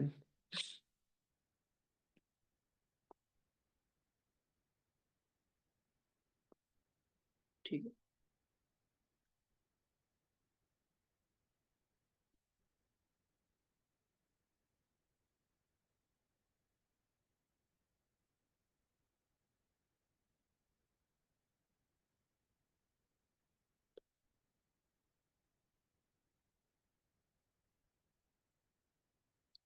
ओके, तो ये हमारे पास वेनेशिया हो गया, ये हमारे पास लंबाड़े, ये पीडमोंट हो गया, ठीक है। और ये इसके साथ जो करीब वाला है ये हमारे पास है पार्मा, ठीक है। इसको हम थोड़ा ऊपर की तरफ लेके चले जाते हैं, ताकि ना आसान, ऐसे, ठीक है। ये हमारे पास हो गया आपका लंबाड़े, एल, ये वेनेशिया है। और ये वाला जो है ये तो हमारे पास पीडमोंट है, ठीक है। ये पीडमोंट जो पहले वाला था, साथ में नीचे हम आ जाते हैं यहाँ से ना, ये वाली, ठीक है। यस, ठीक है जी। तो यहाँ से ना इसको हम कलर चेंज कर लेते हैं इसका,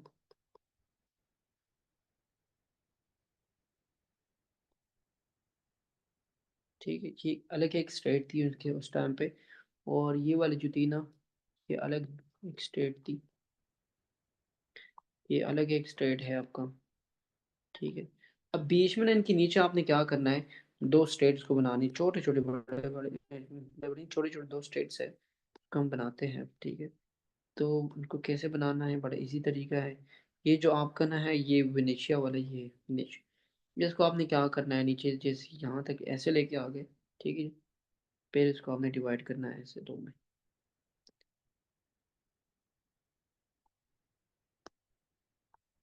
अब इनको अलग हम नाम दे दें अपने अपने।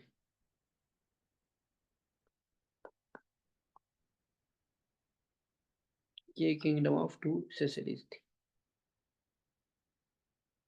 ठीक। इस साइड पे हमारे पास ना एक और इसका एक पार्ट है, बस वो आपने बनाना है। और यहाँ पे पीडमोंट साथ है, ये पूरा ना आपका इटली का मैप बन जाता है बड़ा इजीली, ठीक है जी। इसमें भी हम क्या कर लेते हैं, कुछ चीज़ों को ड्रॉ कर लेते हैं, तो एक हो गया, फिर आपका ना एक और,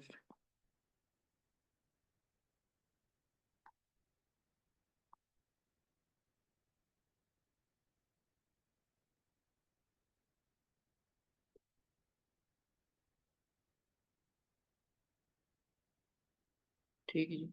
ये जो है ना ये वाले, और ये दोनों एक स्टेट उस टाइम पे पीडमोंट, ये सार्डिना है, सॉरी ना, ये है पीडमोंट, ठीक है जी। और ये वाली जो स्टेट है ना, ये सिसिली है, ठीक है। मैं जल्दी इसका नाम देता हूँ तो आप लोग भी ऐसे बनाएं। फिर जब आप अपना पिक्चर से देखो ना, बिल्कुल इस तरह आपको नजर आएगा। तो ये सिसली हो गई ये, साथ में ये वाली जो थी ना, इसको हम नेपाल स्टेट कहते थे उस टाइम पे, नेपाल स्टेट। नेपाल स्टेट हो गया आपका। और इसके साथ साथ हमारे पास ये जो है, ये जो येलो से हमने बनाया है, ठीक है, तो ये हमारे पास पेपल स्टेट था। ये जो पॉप था ना, रोम इसके अंडर आता था, पेपल स्टेट, ठीक है। ये हमारे पास पेपल स्टेट हो गया। ये जो आपका ऊपर है ना, ये वेनेशिया है। क्या है ये वेनेशिया है, ठीक है जी। ये क्या है, ये है वेनेशिया। और ये लम्बार्डे है, लम्बार्डे, ये लम्बार्डे, LOMBARDY। लम्बार्डे हो गया आपका। अब हमारे पास कितनी स्टेट्स रहेगी, ये जो सेंटर वाले हैं ना, अब इस इनको हमने करना है, ठीक है। ये वाले, ये जो पिंक है ना, ये इसका नाम था ट्यूसनी, TUSCANY, ट्यूसनी, ठीक है। तो ये आपका ट्यूसनी हो गया। इसके ऊपर जो हमने रेड से बनाया था ना, ये वाली छोटी सी स्टेट है जो कि विनिशिया से नीचे है, इसको हम बोलते हैं मोडेना, ठीक है। क्या बोलते हैं, मोडेना।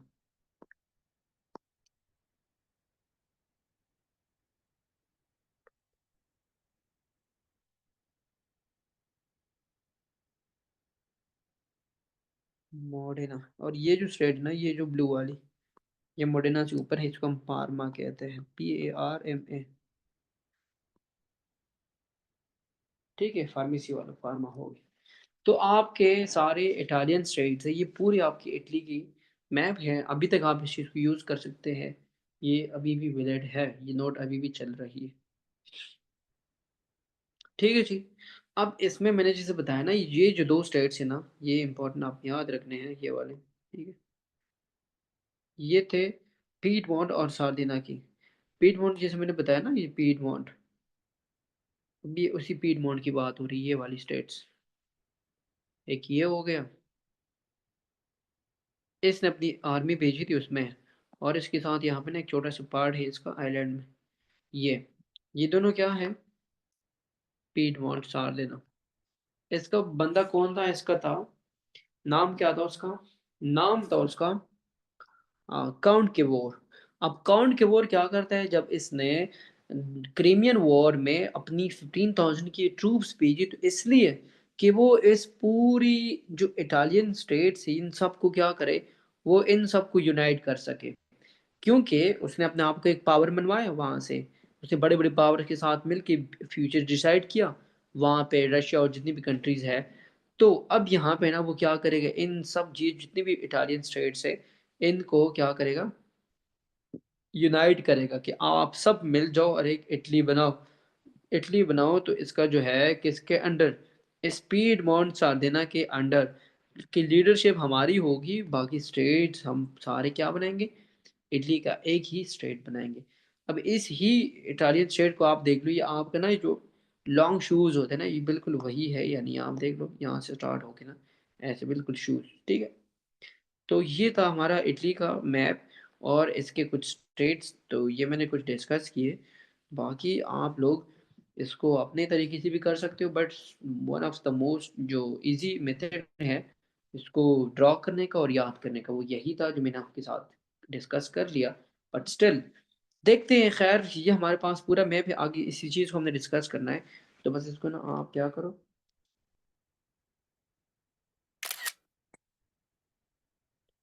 चलो मैंने इससे स्क्रीन शॉट भी ले लिया ताकि इसको अगर हम भेज सके आगे। ओके, तो ये हमारे पास इटली का मैप हो गया। और इसमें हमने आगे क्या करना है कि ये जो दो स्टेट्स थी, अच्छा मैं पहले ये तो बताऊँ कि इसमें कौन कौन सी स्टेट्स।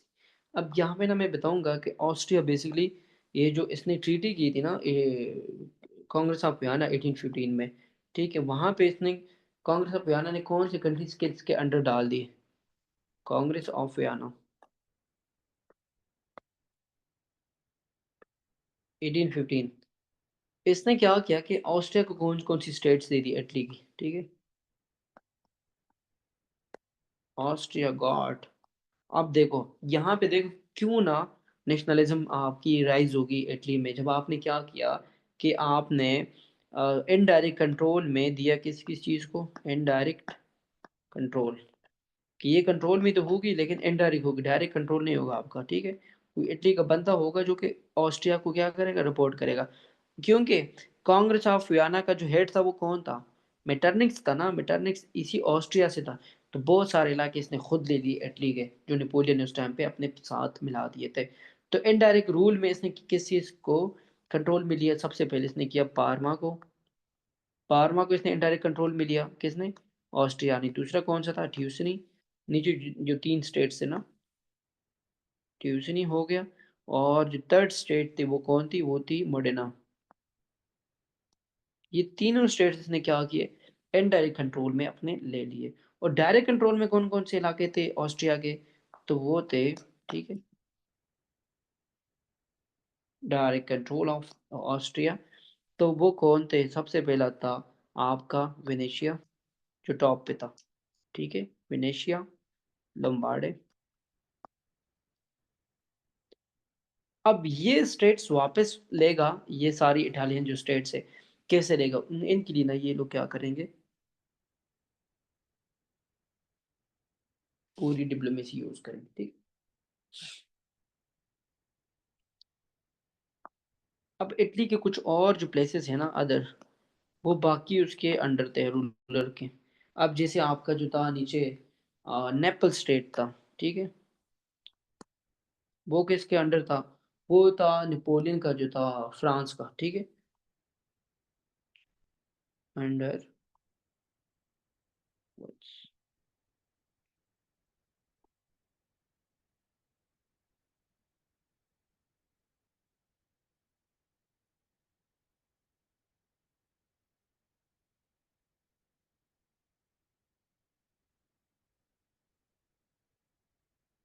क्या हो रही है, ठीक है।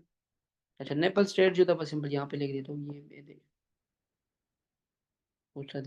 खैर, नेपल स्टेट किसके अंडर था, फ्रांस के अंडर था, ठीक है। तो ये फ्रांस इसको कंट्रोल करता है। अब देखो इलाके हैं इटली के, लेकिन लोगों ने अपने इस पे कब्जे किए हैं। बाकी आपका जो होगा ऊपर, ये जो था पेपल स्टेट था, ठीक है, बीच में सेंटर में जो था, उसको कौन कंट्रोल कर रहा था, पेपल स्टेट्स को कंट्रोल कर रहा था आपका, उसकी जो थी रोम, ठीक है, उसका कैपिटल था रोम। अब उसको ना एक था उसका पॉप, पॉप के कंट्रोल में था इसका जो रोम, ठीक है। आजकल आप लोग देख रहे हैं सबसे smallest city of the world, Vatican city नाम है उसका। वेटिकन सिटी कहाँ पे है आपको पता है, वो इसी रोम के अंदर है। जो उस टाइम पे ना ये इसके अंदर ना जहाँ की चोरी कंट्री बना देगी इस बाबा के लिए, पोप के लिए, कि आप इसके अंदर बैठो, आपकी अपनी कंट्री होगी, आप संभालो इस चीज़ को, ठीक है। तो पोप कहाँ पे रहते हैं, वेटिकन सिटी, जो कि रोम के अंदर है आज भी। तो ये हमारे कुछ एरियाज हो गए जो इसके अंडर आती थी। बाकी पीड मॉन्ट्स आते ना, मैं मैप से दोबारा रिवाइज कर लेता हूँ कौन कौन से इलाके किसके पास थे, ठीक है। मैं जो ना इसको थोड़ा मोटा करूँ, ठीक, यहाँ पे आप देखो, ठीक है, ये जो आपके इलाके हैं ना, ये direct control of the Austria है, ठीक है। ये कौन कौन से हैं, इसमें आपका लुम्बार्डे है और वेनेशिया। ये डायरेक्ट, अब ऑस्ट्रिया कहाँ पे है, ये ऑस्ट्रिया है सारा, ठीक है, इस साइड पे ये आपका ऑस्ट्रिया हो गया। और इस साइड पे इसने क्या किया, विनिशिया और लंबार्डे को अपने कंट्रोल में लिया। और इसका इनडायरेक्ट जो कंट्रोल था वो कहाँ पे था, उसको भी ज़रा डिस्कस कर लेते हैं। इनडायरेक्ट कंट्रोल में इसके थे ये जो इलाके हैं, ठीक है, ये वाले तीन, ये जो छोटे छोटे थे, ये तीन इलाके किसके पास थे, यहाँ से ऐसे स्टार्ट कर लो, ये ऑस्ट्रिया के कंट्रोल में थे, but indirect control of the Austria में थे। और इसके बाद हमारे पास जो पॉप था, तो पॉप साहब के पास ना ये वाला इलाका था, ठीक है। फिर नीचे आ जाओ, तो आपका जो नेपल स्टेट है ना, ये पूरा नेपल स्टेट है, ठीक है। ये किसके अंडर आती थी, ये वाली, ये फ्रांस के अंडर थी। तो अब मुझे बताओ इटली कहाँ है, इटली तो बेचारी है नहीं कोई। और ये जो दो थे ना, ये सार्डिना और जो ये वाले, एक ये और ये, सॉरी, ये तो नहीं, ये तो सिसली, सिसली तो अपनी एक स्टेट थी इंडिपेंडेंट। ये आपका हो गया सार्डिना और ये आपका मोडेना हो गया, ठीक, पीडमोंट, ये पीडमोंट हो गया और ये आपका सार्डिना हो गया। ये दो स्टेट अपनी एक स्टेट थी, इनका अलायंस एक दूसरे के साथ, ठीक है। तो ये बताओ कि सारी इटली क्या थी, डिवाइडेड थी उस टाइम पे। अब आप लोग को समझ आ गई कौन सी स्टेट किसके अंडर थी, ठीक है। ऑस्ट्रिया, फ्रांस और पॉप जो था वो इसको रूल कर रहे थे, बस सिंपल बात ये है। आगे हम देखते हैं कि किस तरह के लोग अपने आप को क्या करेंगे, इस चीज को यूनिफाई करेंगे कि हमने क्या करना है, एक दूसरे को यूनिफिकेशन हासिल करनी। खैर, अब हमारे पास ना इटालियन जो यूनिफिकेशन है ये कैसी होती है, हमारे पास ना दो तरह की फोर्सेस यहाँ पे इन्वॉल्व होती है। एक होती है जो कि रिवोल्यूशनरी होती है, और एक होती है डिप्लोमेसी के थ्रू, ठीक है। अब डायरेक्ट हम आ गए किस चीज़ पे, यूनिफिकेशन पे, ठीक है। ये मैंने बैकग्राउंड इसलिए डिस्कस किया कि उस टाइम पे क्या हो रहा था और कौन किसके अंडर था। अब हम देखते हैं कि इसको कैसे हमने क्या करना है, यूनिफाई करना है। यूनिफिकेशन ऑफ इटली, ठीक है जी। अब यूनिफिकेशन ऑफ इटली में हमारे पास दो तरह के लोग थे, ठीक है। नेशनलिज्म थी, ठीक है, नेशनलिज्म, कि हमने यूनाइट होना है, इसके लिए जो नेशनलिज्म थी वो कौन कौन थी, वो दो तरह की थी। एक थी रिवोल्यूशनरी,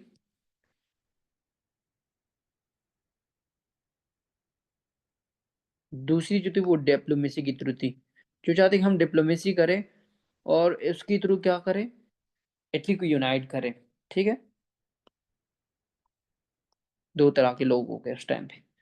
अब यहाँ पे हम देखेंगे जो रिवोल्यूशनरी थी ना, इसके अंदर कौन कौन से, उसके अंदर था गेजीपी, जी, यू एस ई,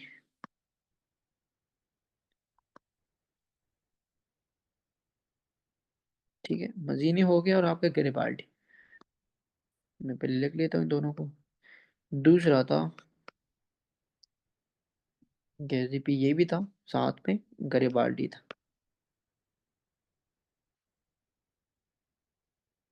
ये दोनों क्या थे, ये रिवोल्यूशनरीज थे,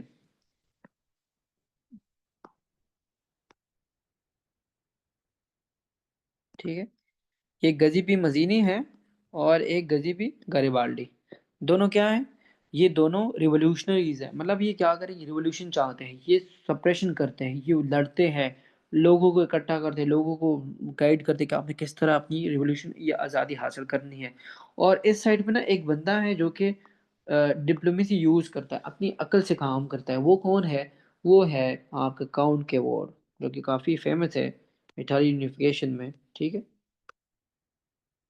कौन है वो है काउंट के वॉर, ठीक है। ये हमारे पास तीन लोग हैं जो कि मेन इंपॉर्टेंट है इस चीज़ में, ठीक है। अब यहाँ पे ना हमारे पास कुछ सीक्रेट सोसाइटीज़ बनती है, उसमें अपनी आज़ादी के लिए उस टाइम पे स्टूडेंट्स बनाते हैं सोसाइटीज़ के, हमने क्या करना है, लाइक के हमने आज़ादी हासिल करनी है तो उसके लिए क्या बनती है, सीक्रेट सोसाइटीज़ बनती है, ठीक है, यानी ऑर्गेनाइजेशंस बनती है। ये स्टार्ट होती कब से, ये आपका 1800 के स्टार्ट से ये स्टार्ट हो जाती, क्योंकि उस टाइम पे नेपोलियन इन पर जो है एनेक्सेशन की थी। तो ये स्टार्ट हो जाती 1800 से लेके, और 1831 में एक ऑर्गेनाइजेशन है, 1831, जिसका नाम है आपका, जो सीक्रेट सोसाइटी है उस टाइम पे कौन रखता है, मजीनी। ये जो आपको ऊपर मजीनी है ना, ये यंग इटली नाम से, यंग इटली, ये इसके नाम से ना एक ऑर्गेनाइजेशन बना देते हैं, कौन ये, गजीबी मजीनी, ठीक है, मजीनी। ये कौन था, ये सबसे लीडर था, हेड, और इसका जो था मुर्शिद जिसको बोलते हैं, जो इससे नीचे होता है, जो उसको फॉलो करता था, वो गरिबाल्डी था। इसके नक्श कदम पर वो चल के आगे उसकी हेल्प करेगा काउंट के वॉर की, ठीक है। यंग इटली नाम के इन लोगों ने एक सोसाइटी बनाई है, एक ऑर्गेनाइजेशन बनाई, जिसमें क्या करते ये सारे लोग उसको जो अपराइजिंग होती थी ना, जो रिवोल्यूशन, उसमें वो क्या करते थे, पार्ट लेते थे। तो हमारे पास कुछ अपराइजिंग हुई 1820 में, 1831 में, एंड 1848 का रिवोल्यूशन, जैसे मैंने बताया ना। तो इन अपराइजिंग में यही लोग क्या करते थे, ये पार्ट लेते थे चीज में। गरिबाल्डी जो था ये भी क्या करता है, अपना जो मजीनी है इसको फॉलो करता है, मजीनी लीडर होता है, फिर ये क्या करता है, ये नेशनलिज्म की बात करता था कि हम क्या करें कि इटालियन यूनिफिकेशन लेके आ जाए और सबको फ्रीडम आज़ादी दे। लेकिन जो मजीनी है वो उसको क्या, गरिबाल्डी है वो उसको क्या करता है, सपोर्ट करता है। अब हम यहाँ पे करते क्या है कि इसको फेजेस में डिवाइड करते हैं इस यूनिफिकेशन को, ठीक है। फेज वन में हमारे पास क्या हुआ इन लोगों ने, ठीक है, ये है फेज 1 ऑफ यूनिफिकेशन। फेज 1 में हमारे पास होगा क्या, ये हमारे पास 1858 से स्टार्ट हो जाता है, 1858 से स्टार्ट होके 59 तक, ठीक है। ये हमारा इसका है फेज 1 इटालियन यूनिफिकेशन का। इसमें सबसे पहले बात जो होगी है वो होगी लुम्बार्डे और वेनेशिया की। ये जो लुम्बार्डे और जो वेनेशिया के जो लोग थे, इसने क्या किया काउंट के वॉर ने कि इनको क्या बोलते हैं उसको, प्रोवोक किया कि इनको उबारा कि आप लोग ना रिवोल्ट करो। किसके खिलाफ, ये किसने बोला कि इनके जो लंबार्डे और जो विनिशिया है, ये किसके अंडर है, डायरेक्ट रूल है ना ये इस ऑस्ट्रिया के इस पर। इन लोगों को उसने क्या किया, प्रोवोक किया कि आप लोग क्या करो, बहका दिया कि आप लोग क्या करो, रिवोल्ट करो अगेंस्ट कौन, अगेंस्ट ऑस्ट्रिया। ठीक है कि आप ऑस्ट्रिया के खिलाफ क्या करो, रिवोल्ट करो। तो ऑस्ट्रिया ने क्या किया कि ऑस्ट्रिया ने इनको सप्रेस करने के लिए वॉर डिक्लेयर की। ये किसने किया था, सर्डिना ने। ठीक है, किसने प्रोवोक किया इन दोनों को, सर्डिना। जैसे मैंने बताया था ना कि पीट मॉन्ट सर्डिना, ये कौन था, इनका जो हेड था वो था काउंट के वॉर। काउंट के वो ना बड़ा तेज था, वो डिप्लोमेसी यूज करता था। लेकिन जो वो थे बाकी दो थे, ये उसको यूज करते थे, क्या बोलते हैं उसको। अच्छा खैर, उसके बारे में काउंट के वॉर जो था, पहले इसके बारे में थोड़ा सा मैं आपको बताऊंगा ना ताकि आपको क्लियर हो जाए। काउंट के वॉर जो था, ये प्राइम मिनिस्टर था किस चीज का, पीडमोंट का। ठीक है, ये पीडमोंट का प्राइम मिनिस्टर था। प्लस इसके साथ जो किंग था पीडमोंट का, वो कौन था, किंग विक्टर था। ठीक है, King Victor Emmanuel, AMMANUEL, Victor Emmanuel the second. ठीक है, अब पीडमोंट का जो प्राइम मिनिस्टर था उसका नाम था क्या, काउंट के वोर। और उसका जो किंग था पीडमोंट का, वो था इमैनुअल द सेकंड। ये दोनों चाहते थे कि हम इटली को यूनाइट करें इनके अंडर। ठीक है, क्योंकि ये जो काउंट के वोर अपने एक न्यूज़पेपर भी उसने निकाल दी थी, काउंट के वोर। ये एमसीक्यूज काफी दफा आया हुआ है कि काउंट के वोर का जो न्यूज़पेपर था उसका नाम क्या था, उसका नाम था रिसर्जमेंटो। ठीक है, रिसॉर्जेमेंटो। ठीक, ये उसका न्यूज़पेपर था, ये काउंट के वोर का, जो शाया करता था उस टाइम पे।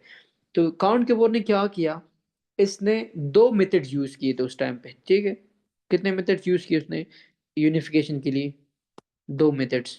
ठीक है, पहला इसने क्या किया काउंट के वोर ने इसने इंटरनल डेवलपमेंट की पीडमोंट सार्डिना की। ठीक है, इंटरनल डेवलपमेंट से क्या मुराद है कि इसने पीडमोंट सार्डिना को इतना अच्छा किया, वहां पे फ्रीडम लेके आया, आज़ादी, राइट्स, ये सारी चीज़ें उसने दी है वहां पे। किस में, पीडमोंट सार्डिना में लोगों को बड़ी आज़ादी दी।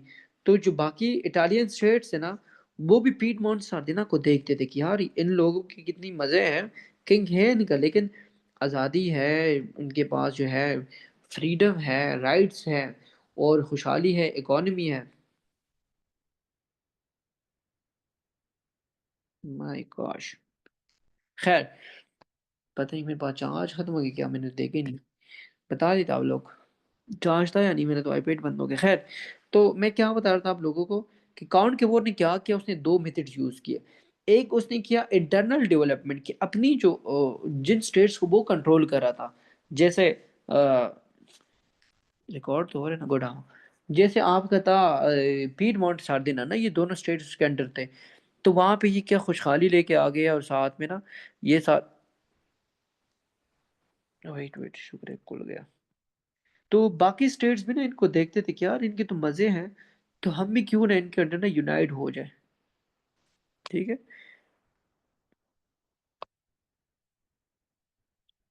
कि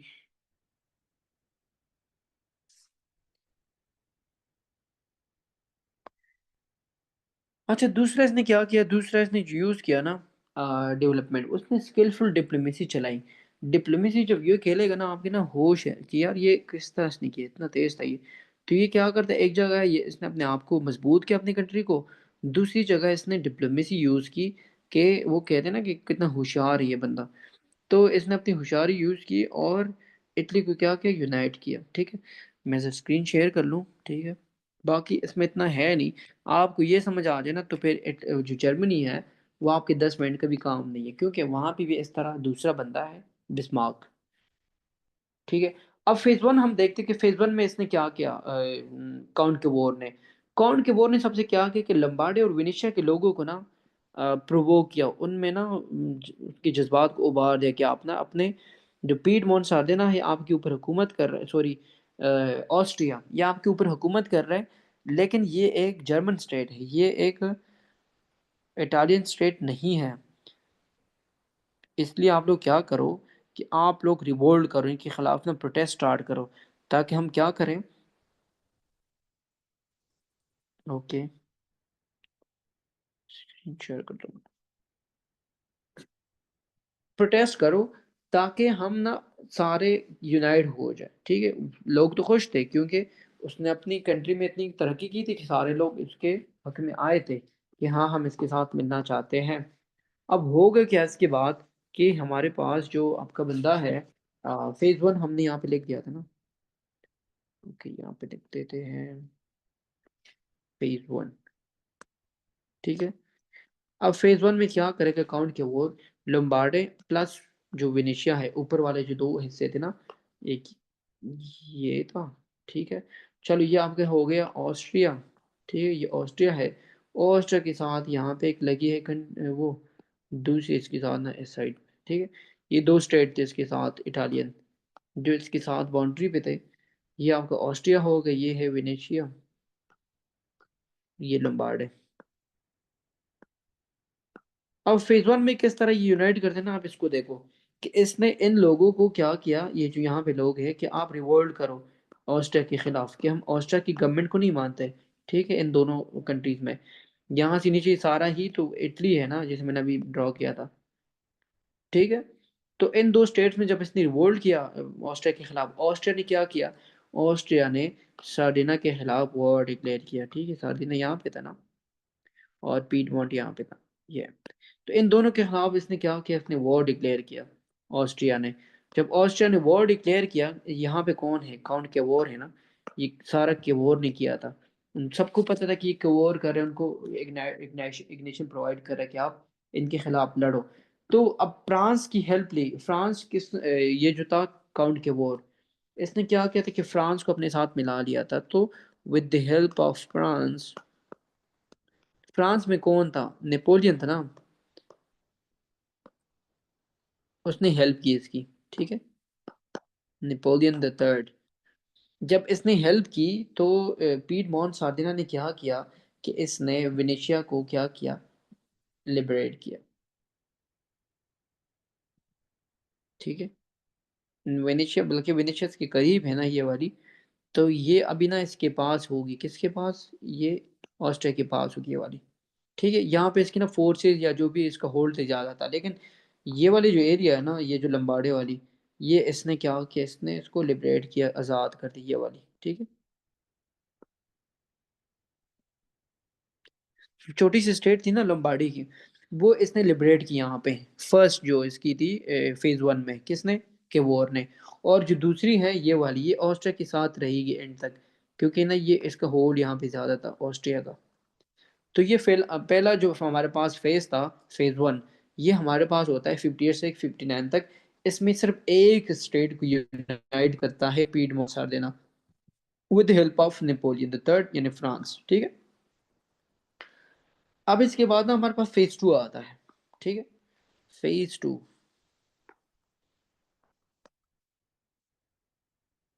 फेज टू जो हमारे पास था, ये था 1860 का। ठीक है, 1860। अब 1860 में क्या करता है फेज टू में, कि जो हमारे पास लंबार्डे था, ये तो लिबरेट हो गया। ये जो थ्री इनडायरेक्ट कंट्रोल स्टेट्स ना, जिसे मैंने बताया था, पार्मा था, मोडेना एंड ट्यूसनी, ये जो तीन स्टेट्स थे ना, मैं जरा दोबारा से बनाऊँ ना, यहाँ पे हमारे पास ये तो लिबरेट हुआ ना लंबार्डे। ठीक है, और यहाँ पे है वेनेशिया, ये तो उसके अंडर अभी भी है। फिर यहाँ से नीचे जैसे हम आ रहे थे ना, कुछ और स्टेट्स थे। ठीक है, इस साइड पे। तो यहाँ पे मैंने जैसे बताया ना कि आपने क्या करना है, ये तो अपना आपका वो स्टेट हो गया जो पॉप के अंडर था, नेपल स्टेट। लेकिन यहाँ पे हमारे पास ये एक हो गया, फिर ये हमारे पास हो गए दो, और एक ही तीसरा नीचे वाला हो गया। ठीक है, तो ये हमारे पास तीन स्टेट्स है, इसमें ये इनडायरेक्ट कंट्रोल थे ऑस्ट्रिया के। ठीक है, यहाँ से ये हो गया एक। ठीक है जी, ये हो गया आपका दूसरा, ये छोटा सा स्टेट है। और ये हो गया आपका तीसरा छोटा सा स्टेट। ये तीनों स्टेट्स ये किसके उसमें आते थे? ये आपका मैंने बताया ना कि अंडर कंट्रोल ऑफ ऑस्ट्रिया था। ये कहलाता था आपका मोडेना। ये है आपका पार्मा। और ये जो सेंटर वाली है नीचे, ये था ट्यूसनी। ट्यूसनी। ठीक है, पार्मा, ट्यूसनी एंड मोडेना, तीनों state indirect control of Austria. Austria है। और यहाँ पे हमने किस चीज़ को लिबरेट किया, आज़ाद किया? इस वाली को। ये स्टेट तो ऑलरेडी हो गई है ना आज़ाद। और इस साइड पे इसके साथ कौन है? पीडमोंट। ठीक है, तो ये जितनी भी है ये इटली में यूनाइट हो गई ये तीनों। ठीक है, एक ये भी है सार्दिना जो था नीचे यहाँ पे। अब बाकी कितने रह गए? एक हमारे पास रहेगा ये और ये और ये और यहाँ पे एक जो है। ठीक है, अब इन स्टेट्स को देखो, ये जो तीन स्टेट्स है ना ये वाले, पहले इसको देखते हैं। इसको कैसे ये यूनाइट करता है अपने उसमें, ये तीनों स्टेट्स ये इनडायरेक्ट कंट्रोल में थे ना। तो अब यहाँ पे दोबारा से ये इनमें रिवोल्ट करना स्टार्ट कर लेता है। ये जो लोग थे इन तीनों स्टेट्स के, तीनों स्टेट्स में लोग रिवोल्ट कर लेते हैं। अब यहाँ पे जो ऑस्ट्रिया है वो दोबारा से वॉर डिक्लेयर करता है और इन पर सप्रेस करता है लोगों को, यानी इन पर दबाव डालता है, लोगों को मारते हैं। बट ठीक है, इनमें क्या करते हैं कि प्रोटेस्ट स्टार्ट हो जाते हैं, लोग प्रोटेस्ट कर लेते हैं इन तीनों स्टेट्स में।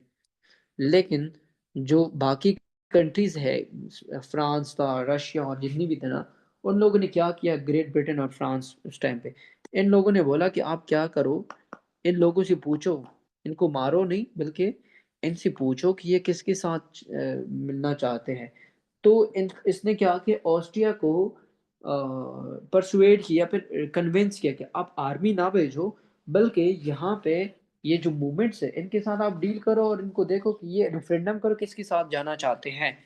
तो इसके लिए वर्ड यूज किया जाता है प्लेबिसाइट। ठीक है, जो रेफरेंडम आपकी कंट्री में शामिल होने के लिए किया जाता है उसको हम प्लेबिसाइट या फिर प्लेबिसाइट कहते हैं। ठीक है, PLEBSCITE, प्लेबिसाइट या रेफरेंडम भी इसको कहते हैं।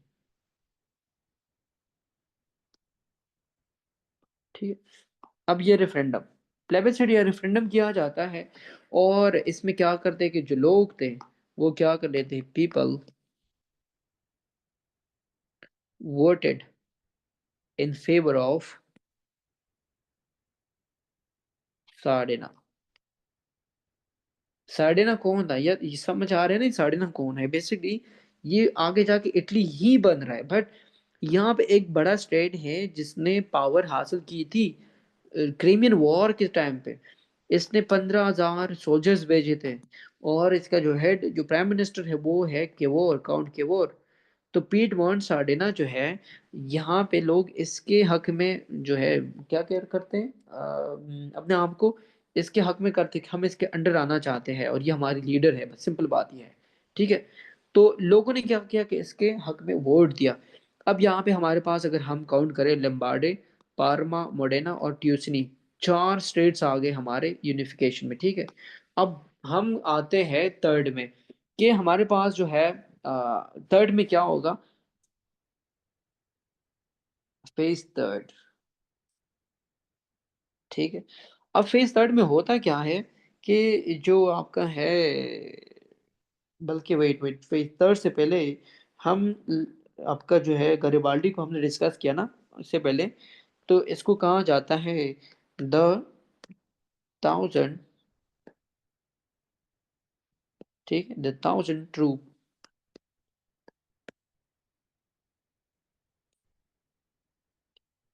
या फोर्स।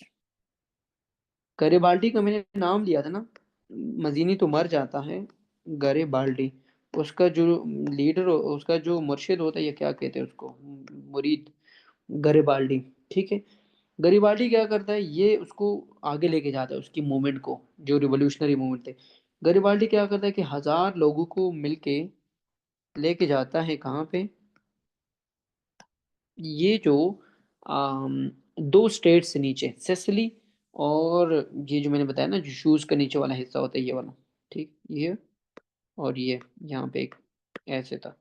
ये दो स्टेट्स थे ना, गरिबाल्डी क्या करते हैं इन पर हमला करके, और इनमें जितने भी लोग थे ना जो खिलाफ थे इटली के यूनिफिकेशन के, उनको मार के ना यहाँ पर गरिबाल्डी अपनी हुकूमत लेके आ जाता है।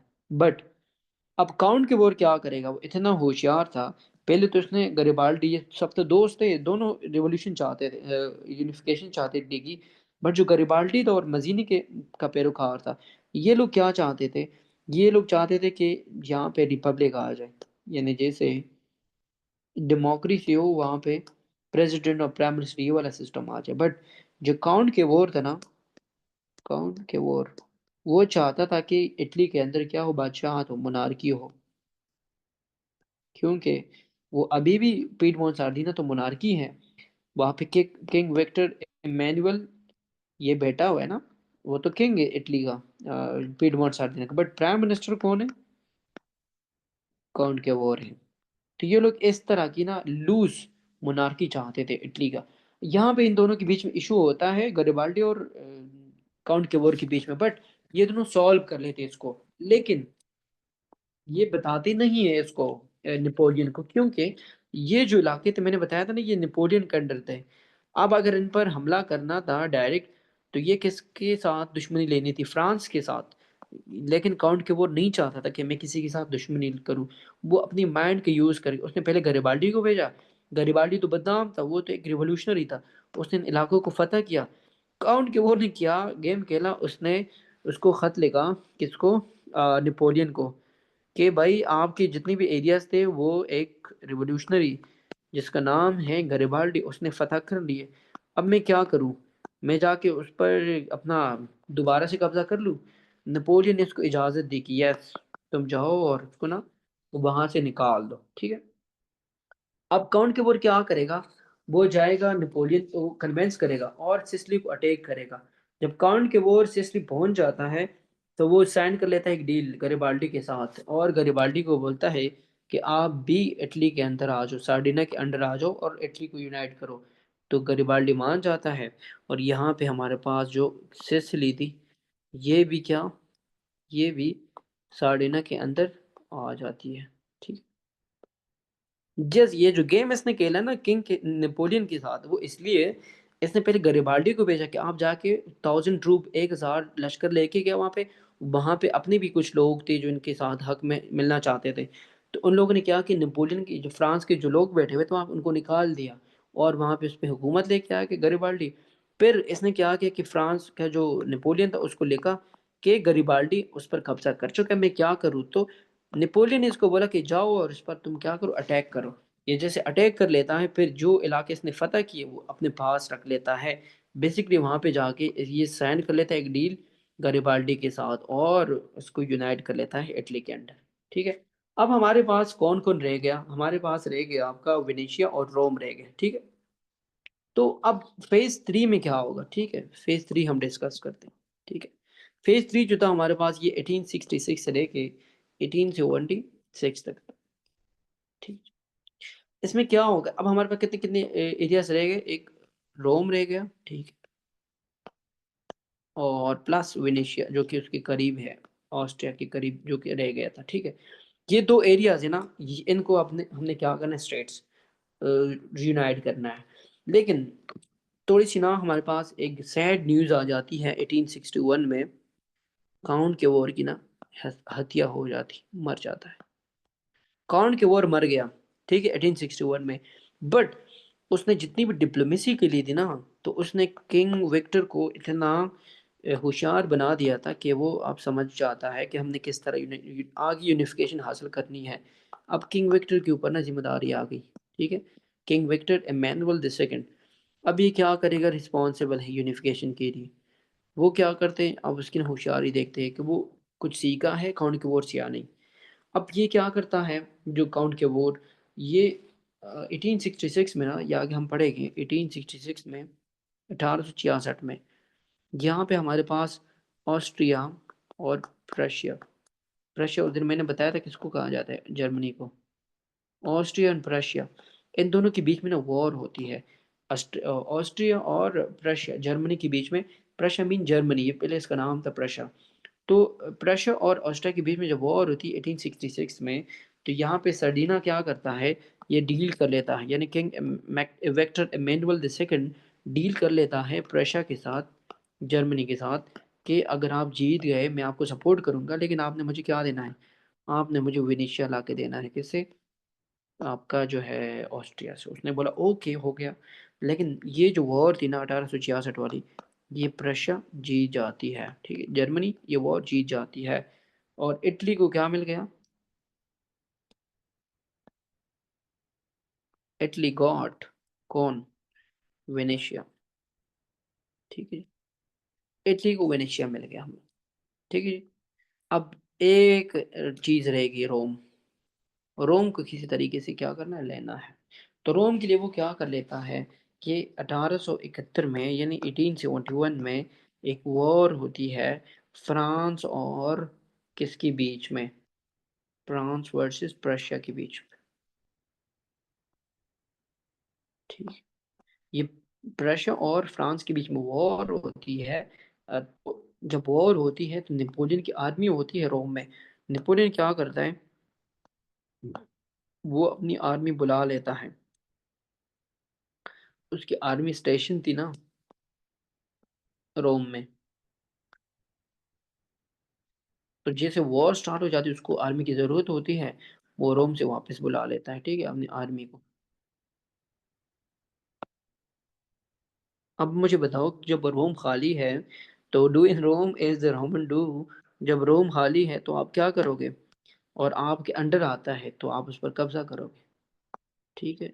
कोई फौज नहीं है, क्योंकि नेपोलियन अपना फौज लेके गया, जब वो खाली है तो वेक्टर क्या करता है, king vector Emmanuel the second, वो इस पर कब्जा कर लेता है, ठीक है, कब्जा माफिया। यहाँ पे हो के इसने क्या किया कि यूनिफिकेशन ऑफ इटली कंप्लीट की 1871 तक, ठीक है, यूनिफिकेशन कंप्लीटेड, मिशन सक्सेसफुल। अब हम क्या करेंगे, एक दफ़ा फिर बनाएंगे इटली का मैप, ठीक है।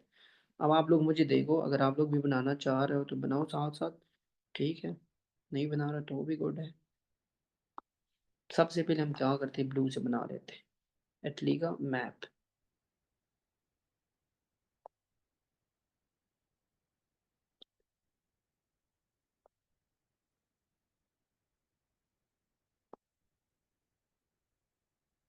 सॉरी, इधर उधर हो गया, लेकिन चल, क्या जा रहा है, ठीक है, ये थोड़ा सा नीचे से लेके आ जाओ। फिर यहाँ पे जो आपका था,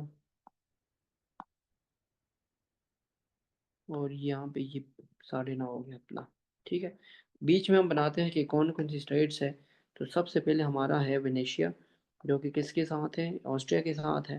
तो ये आपका एक हो गया, ये आप ना थोड़ी सी ना कान बनाओ उसके, जानवर के। फिर उसके बाद हमारे पास आ गया आपका लम्बाड़े, ठीक है जी, ये हो गया लम्बाड़े आपका। ये आपका पीडमोंट आ गया यहाँ से।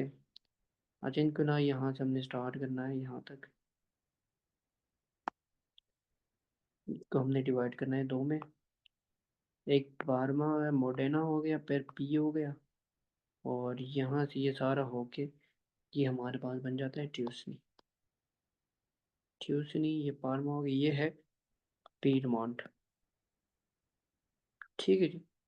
ये है लम्बार्डे, ये है वेनेशिया, ठीक है जी।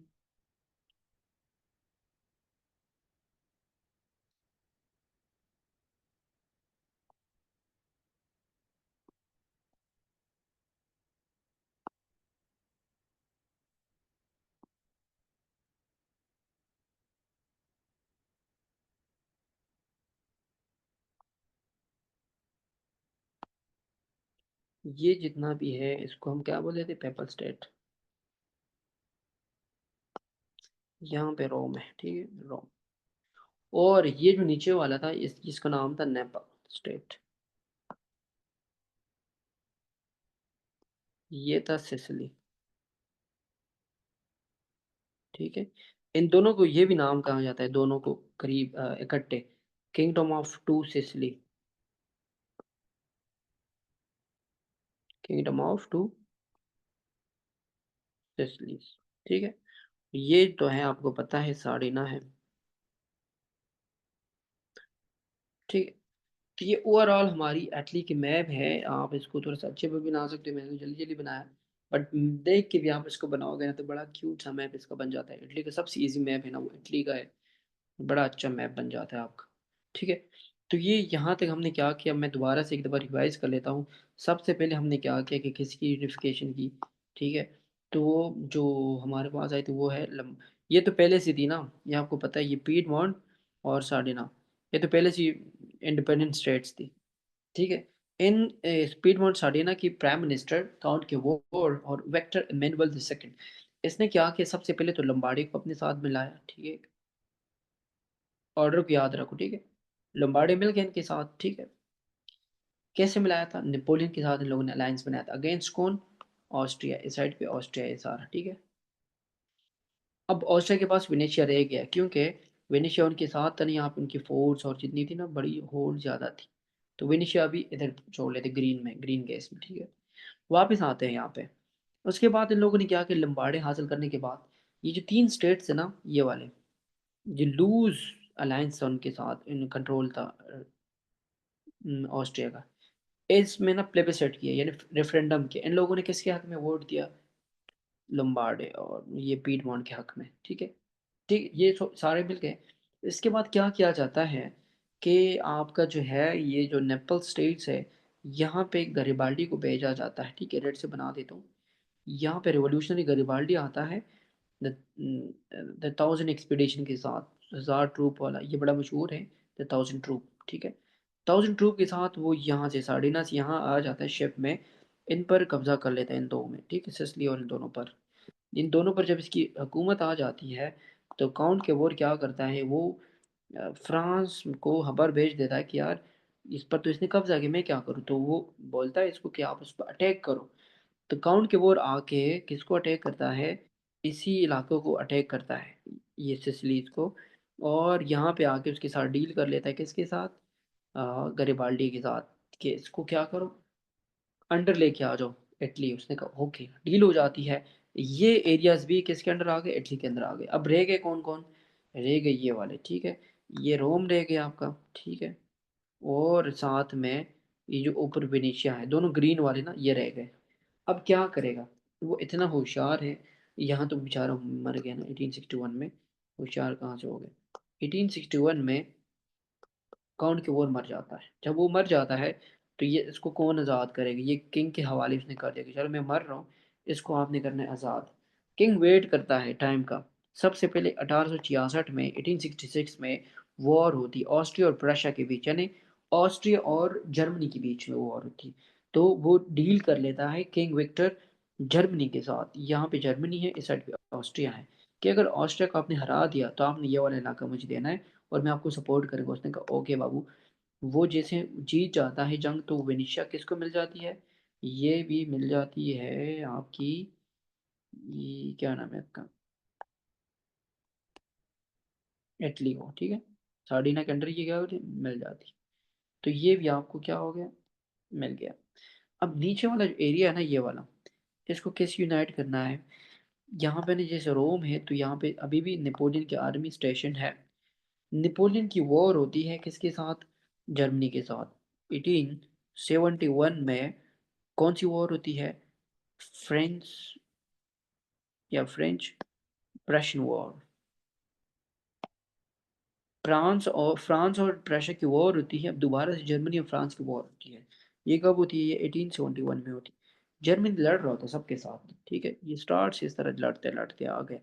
1861 में जब वॉर होती है इन दोनों की, तो यहाँ पे कौन जीतता है, ठीक है, 1861 में, 71 में दोबारा से नेपोलियन बड़ा ना वहाँ पे डिफीट कार होता है, तो वो अपनी पूरी आर्मी बुला लेता है कहाँ पे, फ्रांस, कि आओ हेल्प करो मेरी। ये खाली होता है, विक्टर एमेनुअल क्या करता है, उस मौके का फ़ायदा उठा के इस पर कब्जा कर लेता है और इसको भी अपने साथ एनेक्स कर लेता है या यूनाइट कर लेता है। ठीक है। तो इस तरह पूरी इटली क्या हो गई, यूनाइट हो गई। ठीक है। 1858 से लेके कहाँ तक, 1871 तक इसने क्या किया, पूरी इटली को यूनाइट कर दिया। ऐसी होती है यूनिफिकेशन इटली की। आई होप समझ आ गया होगा, थोड़ा सा था लेकिन बड़ा मजे का टॉपिक है। तो आप इसको रिवाइज करोगे ना, मजा आएगा आप लोगों को कि यार, तो बड़ा इजी है। और ये नाम ना आपको भूलेंगे भी नहीं, क्योंकि ये ऐसे ना अच्छे अच्छे नाम है, और जो लोकेशन है इनके, इंसान को ना भूलता नहीं है। तो अब आपको जुबानी याद हो गया होगा भाई, Tuscany, Parma, Lombardy, Venetia, Piedmont, Sardinia, Sicily. Shoes type का शेप है इसका, बूट टाइप का। तो दैट्स इट। नेपल स्टेट और पेपल स्टेट। कुछ समझ नहीं आया हो या फिर मुश्किल हो तो आप बता सकते हो, ठीक है। इसी तरह हमने क्या करना है, जर्मन यूनिफिकेशन को करना है, बट जर्मन यूनिफिकेशन इतनी मुश्किल नहीं होगी ना, ये मुश्किल थी। बिकॉज जर्मन यूनिफिकेशन सिंपली इसी चीज़ का जो है एक्सटेंडेड वर्जन है। इसमें जो रशिया प्रशन वॉर हुई ना, प्रशा की जो वॉर दोनों कंट्रीज के साथ, ऑस्ट्रिया के साथ, इसी से हमारे पास क्या होगा कि जर्मनी में भी यूनिफिकेशन होगी, ठीक है। तो बड़ा वो भी छोटे से टॉपिक है, बट क्वेश्चन आता है खास करके जर्मन यूनिफिकेशन में, काउंट के वॉर पर भी आता है इस दफ़ा, मेरे ख्याल से हाँ काउंट के वॉर पर आया था। पिछले साल बिस्मार्क पर आया था, ठीक है। तो ये दो चीज़ें हैं इस पर है। और बिस्मार्क तो थोड़ा सा फेमस भी है उसकी ब्लड इन आयरन पॉलिसी की वजह से। तो आई होप सो समझ आ गया होगा, इजी था। फिर भी अगर कुछ हो तो आप लोग पूछ सकते हो, ठीक है। और अभी मुझे बताओ, जर्मन का करें ताकि आगे लेके जाए उसको, जर्मनी भी ख़त्म कर लें। या फिर कल कर लो। कल हमारे पास देखो टॉपिक्स कम रह गए, बाकी हमारा है अम, जितने भी टॉपिक्स है वो इजी हैं, वो हम एक दो क्लासेस में कर सकते हैं सारे, ठीक है। बट ये जो था ना इटालियन का, इसका मैंने डिटेल से करना था। और जर्मनी का बस कल हम क्या कर लेंगे इंशाल्लाह, 9:30 से लेके 10:30 तक क्या कर लेते हैं, बल्कि 10 तक जर्मनी को कर लेते हैं। उसके बाद हम वर्ल्ड वॉर 1, वर्ल्ड वॉर 2 को कर लेते हैं। और आफ्टर दैट हम नेक्स्ट लास्ट डे पर हम कोल्ड वॉर और साथ में यूरोप वाले after math of the Europe को कर लेते हैं, ठीक है। तो इंशाल्लाह वो इतना है नहीं, उसमें सारी स्टोरीज हैं। और ऑलरेडी इंसान ना वो बार बार चीज़ों को में करता है, करंट अफेयर, पाकिस्तान अफेयर्स, और पॉलिटिकल साइंस, इंटरनेशनल रिलेशंस, सब टॉपिक्स में दोबारा वो आएगा ना। तो वो इंसान को ना फिर ऐसे ही याद हो जाता है। बट मेन चीज़ें तो ये है, और ये अगर आपने अच्छे से कर ली ना एक दफ़ा, फिर आपको कभी नहीं बोलेंगी ये चीज़ें।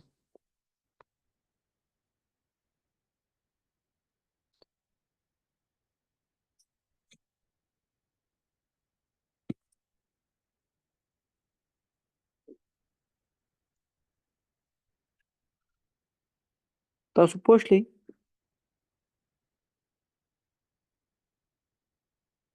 वेट मेरे को ना, चलो जी, हैव अ गुड डे।